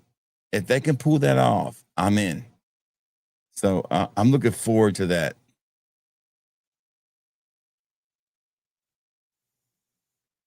I love the Christian Bale. I love that movie. I thought the CGI Arnold was awesome. I don't know why. I think as Christian Bale was such a hard person to work with in that movie, that killed it. I love Back to the Future 4. Not Back to the Future 4. Was it 3? Back to the Future 4 won't happen because of the fact. You know what? I would watch it if they make it. You know, there was talks that been happening with what's his name. I'd watch it. I think it'd be good.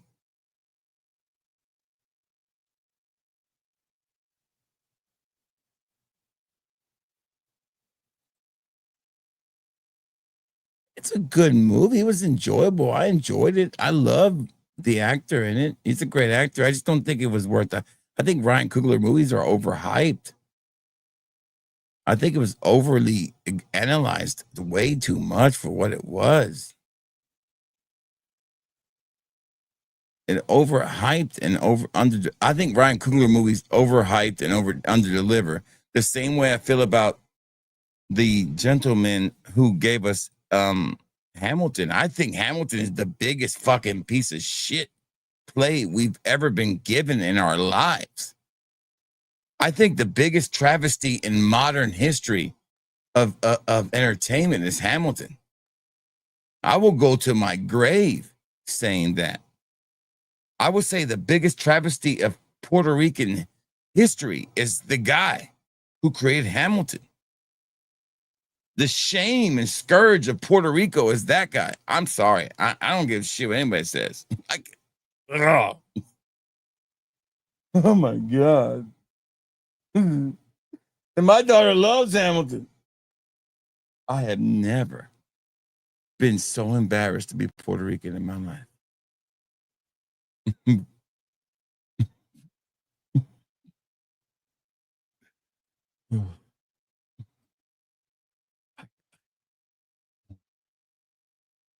It ain't even because it's woke. It has nothing to do with it. It's because it is the corniest shit I've ever seen in my life. It ain't even because it's woke. It is just so corny.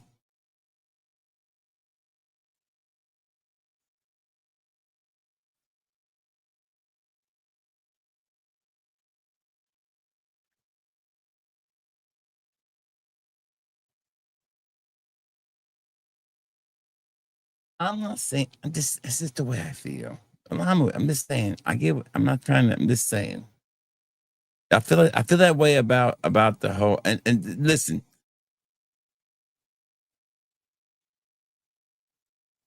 And I think Hamilton is more of a East Coast or East Coast kind of bias. That's more of an East Coast bias thing. It's like you get somebody from the Midwest or the South, they don't understand that kind of stuff. It's it's like,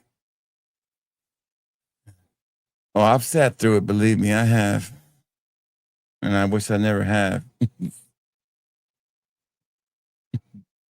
And I've sat through some great plays in my life. Believe me, I have. I'm a huge fan of the plays. I've sat through plenty of them. And the operas too. I'm a fine arts man. I don't share those stuff with you guys. I'm a well-rounded person when it comes to the arts. I've been to art gallery openings. I've done it all, my mans and ladies and gents. I've seen it all.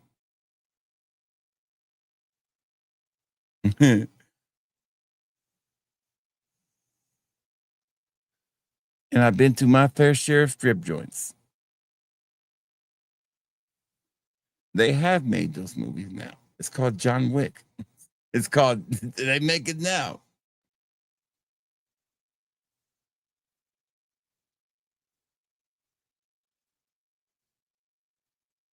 Yes, a good opera can move you.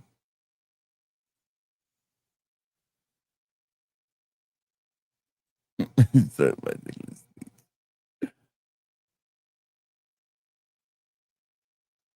yeah, they make that now all the time. Yeah, it's horrible, man. It's horrible. Especially a new Will Smith song. Oh my God, is that a cucky song? Have you ever heard one? Will Smith is horrible, man. I feel so bad for that guy now. I like girls. I was like, oh my God, what the fuck happened to this guy? I feel so bad for Will Smith. Oh my God. I just don't know what happened to my man. I mean, I just don't know what happened to Will Smith.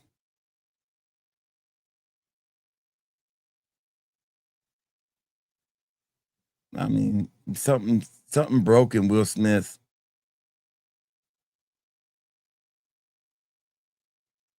It's a damn shame what happened to Will Smith. He broken. I mean, I feel like Tupac got in his body for 1 second. For that 1 second, Tupac was in his body. And then that was it. That 1 second, Tupac got inside him. The ghost of Tupac. And then that was it. And then it was gone.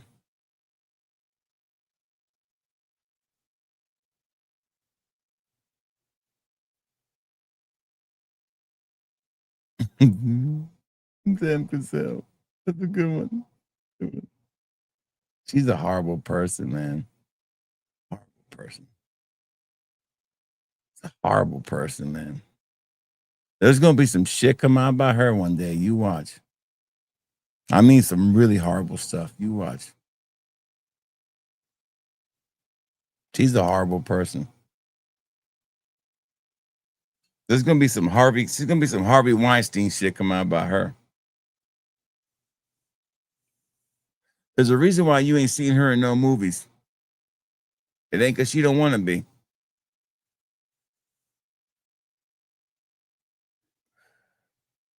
And what the fuck's up with his son wearing a damn house on his head? What kind of shit is that?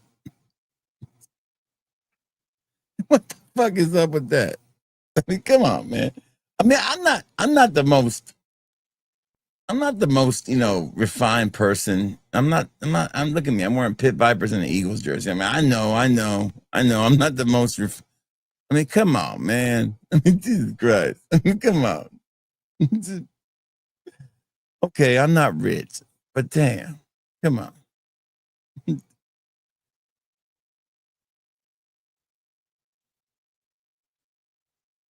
John, that's right.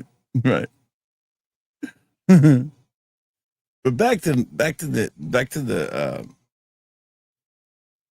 the movie thing. I hope Superman does well, but I don't think it will. I don't think none of the 3 movies coming out in July are going to do well. I think the horror genre has a better chance. I think horror movies in general have a better chance now. People want to be scared more than anything else. Post pandemic, I think comedies have a better chance because I think there's people out there who really, and I think there's a really good opportunity for like the comeback of the raunchy comedy too. I think there's an opening now to bring back the old school way of comedy come back. I mean, we are really Superman versus Transformers, right? Right. I think we're looking at this in a scale way too big. We need to look at it at a smaller scale. Think about 15 years ago, pre-Marvel, pre-I Am Iron Man. You had, I mean, back in the day, you got movies like Ricky, you got Ricky Bobby, you had old school, you had Anchorman, 40-Year-Old Virgin, movies that were making, $100 million. That was a big deal. But you were getting 3 or 4 of those a year. Now, and that was enough. Now you're getting 1 blockbuster a year, maybe. So maybe we need more smaller hits a year instead of 1 big blockbuster a year. I don't know. But this whole thing about it's just getting stale. I say we need to lay it all down, like especially with Marvel. They keep pushing along, pushing along, pushing along. It's like pff, this whole Avengers Doomsday shit. That's gonna fall. It's gonna make $1 billion. Period. We know it is, but they're gonna have $1 billion in it. Shit. By the time they finish this shit, they're gonna be lucky to break even. It's gonna make $1 billion because how many people they got in it.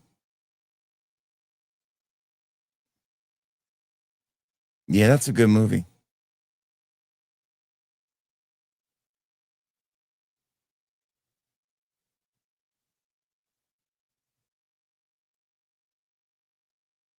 Naked Gun's gonna be a good movie too. I like Liam Neeson. He's a good actor. And listen, Naked Gun's gonna be a really good movie. It's gonna make $100 million easy.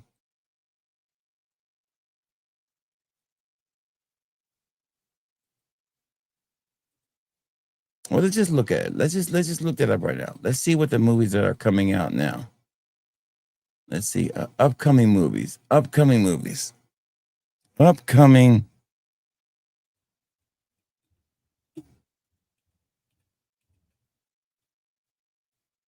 Upcoming movie releases. 2025. Here we go. IMDb upcoming movies. Here we go. Let's just look it up.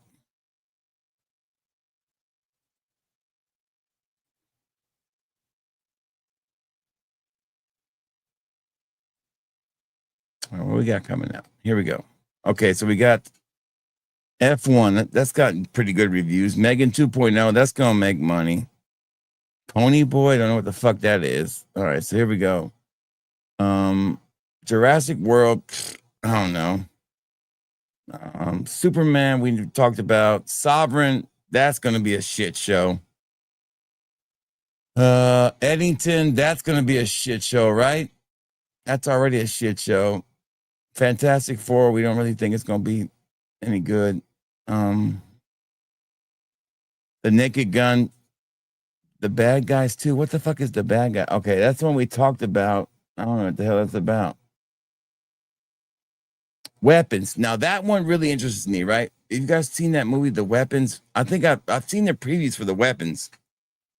That one does it. That's a horror movie. I've seen the previews for that movie. Isn't that the one that's by the same director who did the movie The Barbarian? Remember that movie? Have you guys seen The Barbarian? That fucking movie was amazing. The Barbarian, if you've seen The Barbarian, if you haven't seen The Barbarian, go watch it. It's one of the best movies of the last couple of years.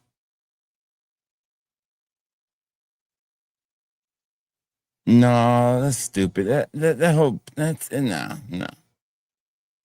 No, that protests are stupid. The protests are nothing but paid protests to begin with. These protests are bullshit to begin with. Real protests are the protests when people marched for civil rights with Dr. King. Real protests when people protest when their jobs were when steel workers were being pushed out, were trying to fight to get better wages for manufacturing jobs. Real protests when women were trying to fight for the right to vote. Real protests. Those are real protests. These are paid people being protests for people trying to get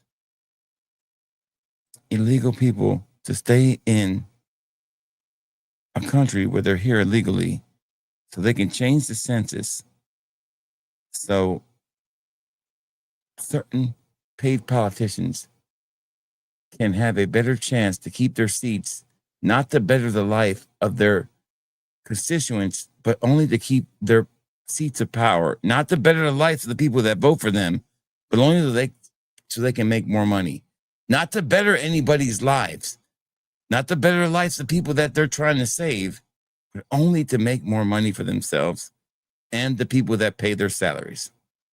That's it. So it's not to better the lives of the people that they're claiming to help. They could give two shits about the people. They could give two shits about the immigrants. So these protests have nothing to do with actually caring about the immigrants. It's all about power. So no, I don't. No, this has nothing to do with that. If you want my honest opinion about anything, it's nothing to do with that. I am a Latino who believes in everybody has a right to be here as long as they come here the right way, and everybody has a right to be here, and everybody has a right to believe in whatever they want to believe in. But if you believe that they all care about these immigrants, then you're dumb. So that's all I can say. So that's all I can tell you on that. But look at these movies. The Weapons is a really good movie because the guy who directed it did the movie The Barbarian. And The Barbarian is a really good movie.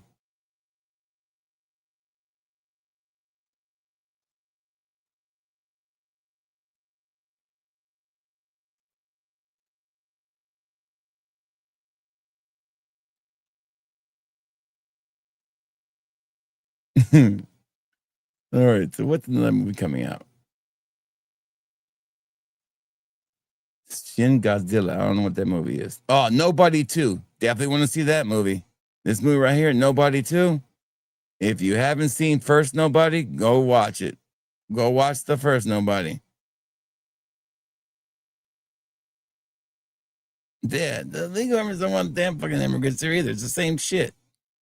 Look, if you haven't seen the first Nobody, you're doing a disservice. If you like John Wick, you're gonna love this movie. That fucking first one. Oh my god, it's a good movie. Go watch that. Bob Odenkirk. Wow, is he good in this movie? This movie's a 10 out of 10, the first one. Go check out that first one before you watch this one. It's an amazing movie. Now, what's another good movie? There are some good movies coming out. Toxic Avenger, right there it is. Oh man, this is gonna be. I'm really this trailer. I don't want to play because I don't want to get copyrighted. But this movie looks really good too. I'm interested. So there are the Conjuring Last Rites. I'll watch it because I like the Conjuring. But you see these movies. There's no Disney movie I'm really interested in seeing. The Strangers Chapter 2. I don't know. October. Damn, it's getting late down the line. Okay, so nothing really there. All right. So anyway, so there's some good movies coming out.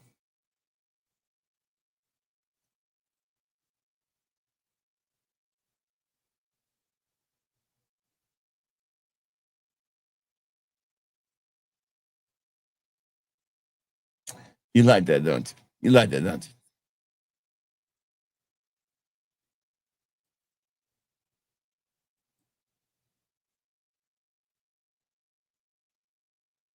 Yeah, Doc Brown is in that movie, isn't he? Hey, he's really good in that movie too, by the way. That fucking shotgun he shoots off in that chest, that dude's pretty good in that scene. And he's tucked in bed. It's just funny as hell. That fucking so good. All right, I'm going to bed. It's 3 hours, guys. I'm gonna try to tuck myself in. All right, guys. Good night. We cover a lot of topics tonight. Drugs, Mr. Nobody, Mexico, protests, fragrances, my back, big booty Latinas. Oh,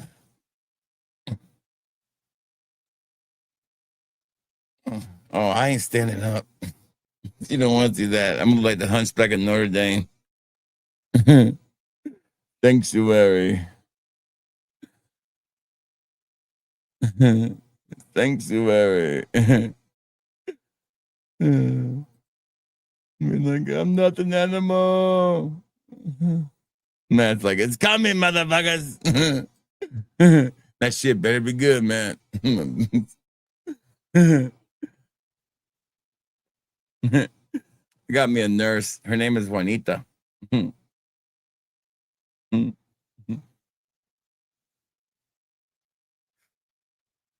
First, I'm gonna eat some food, man. I haven't had nothing. I can't take this mess without no food.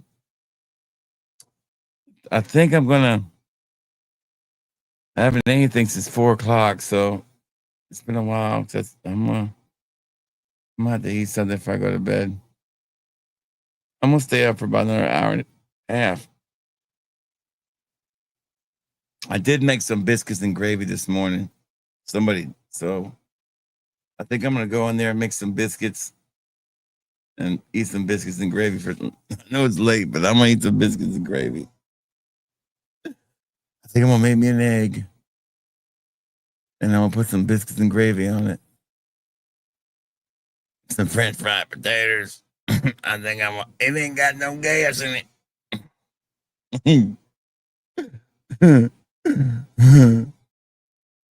It ain't got no gas in it.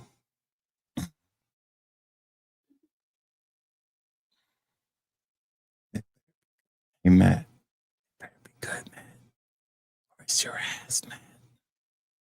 I've been telling everybody, Matt, that I called Moshman, man. I was like, hey, Moshman, Matt stole your fucking formula.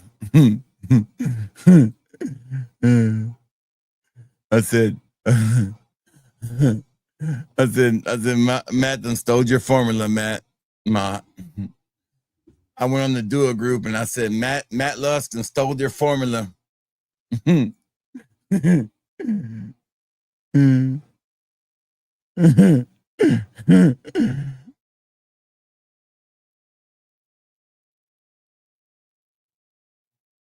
It's some good shit, right? I made a big old pot of it. I took a whole roll of it was some lean ass damn pork.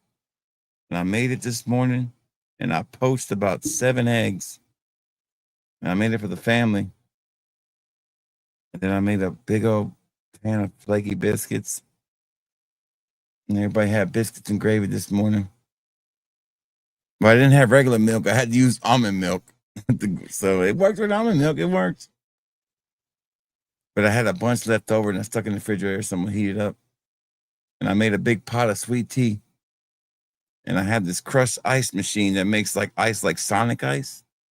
So I can make crushed ice with some Sonic, make some sweet tea. Or unsweet tea with, sweet tea with Splenda. So we had some good old unsweet tea. Neighbors say, yeah, they are, aren't they? Yeah. Well, yeah, they get the leftovers. They sure do. Well, you know what? They've been good. They have escaped a couple of times, but they came right back home the last couple of times. But she did give me a scar today. Fucking Cookie. I don't know if you can see it, but right here. Look at that scar she gave me. Right there. Fucking Cookie. She gets too fucking excited and fucking got me right in the face today. I don't fucking shit. Got me good. I said, fucking shit.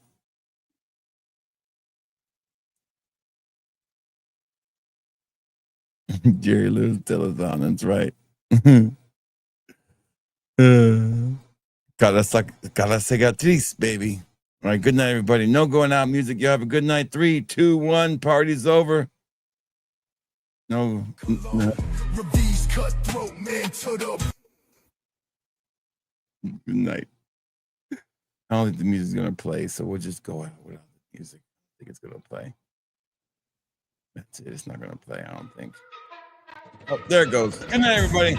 Smell that fat boy, ain't no shilling his set. Paid for the bottles, never duck the debt. Authenticity, dripping every cent I get. Frauds need a manual, I'm a vet in the bag.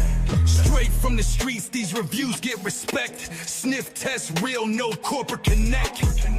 Pockets out, ain't got a brand to protect. Every fragrance check, no boss to bribe or collect. Fat boys flow, hitting raw, uncut. No brand backing, no hush, money strut. Sniff the truth, no match, straight up. Honesty in the air, ain't no back alley bluff. Tested in the field, ain't no lab rat control. Straight out the bottle, put my soul on the scroll. Nose to the grind, ain't no corporate role. Spilling truth in the notes, fat boy patrol. Cash out the stash, every spray I own. Wheel out the box, ain't no cheap cologne. Revis cutthroat, man to the bone. Putting haters on blast with a smell unknown. Tell me what you sniffing, it's the real deal. Bottles on my dime, no pay, chill. Truth in the fumes, every note, every feel. I'm the scent boss, fat boy, keeping it real.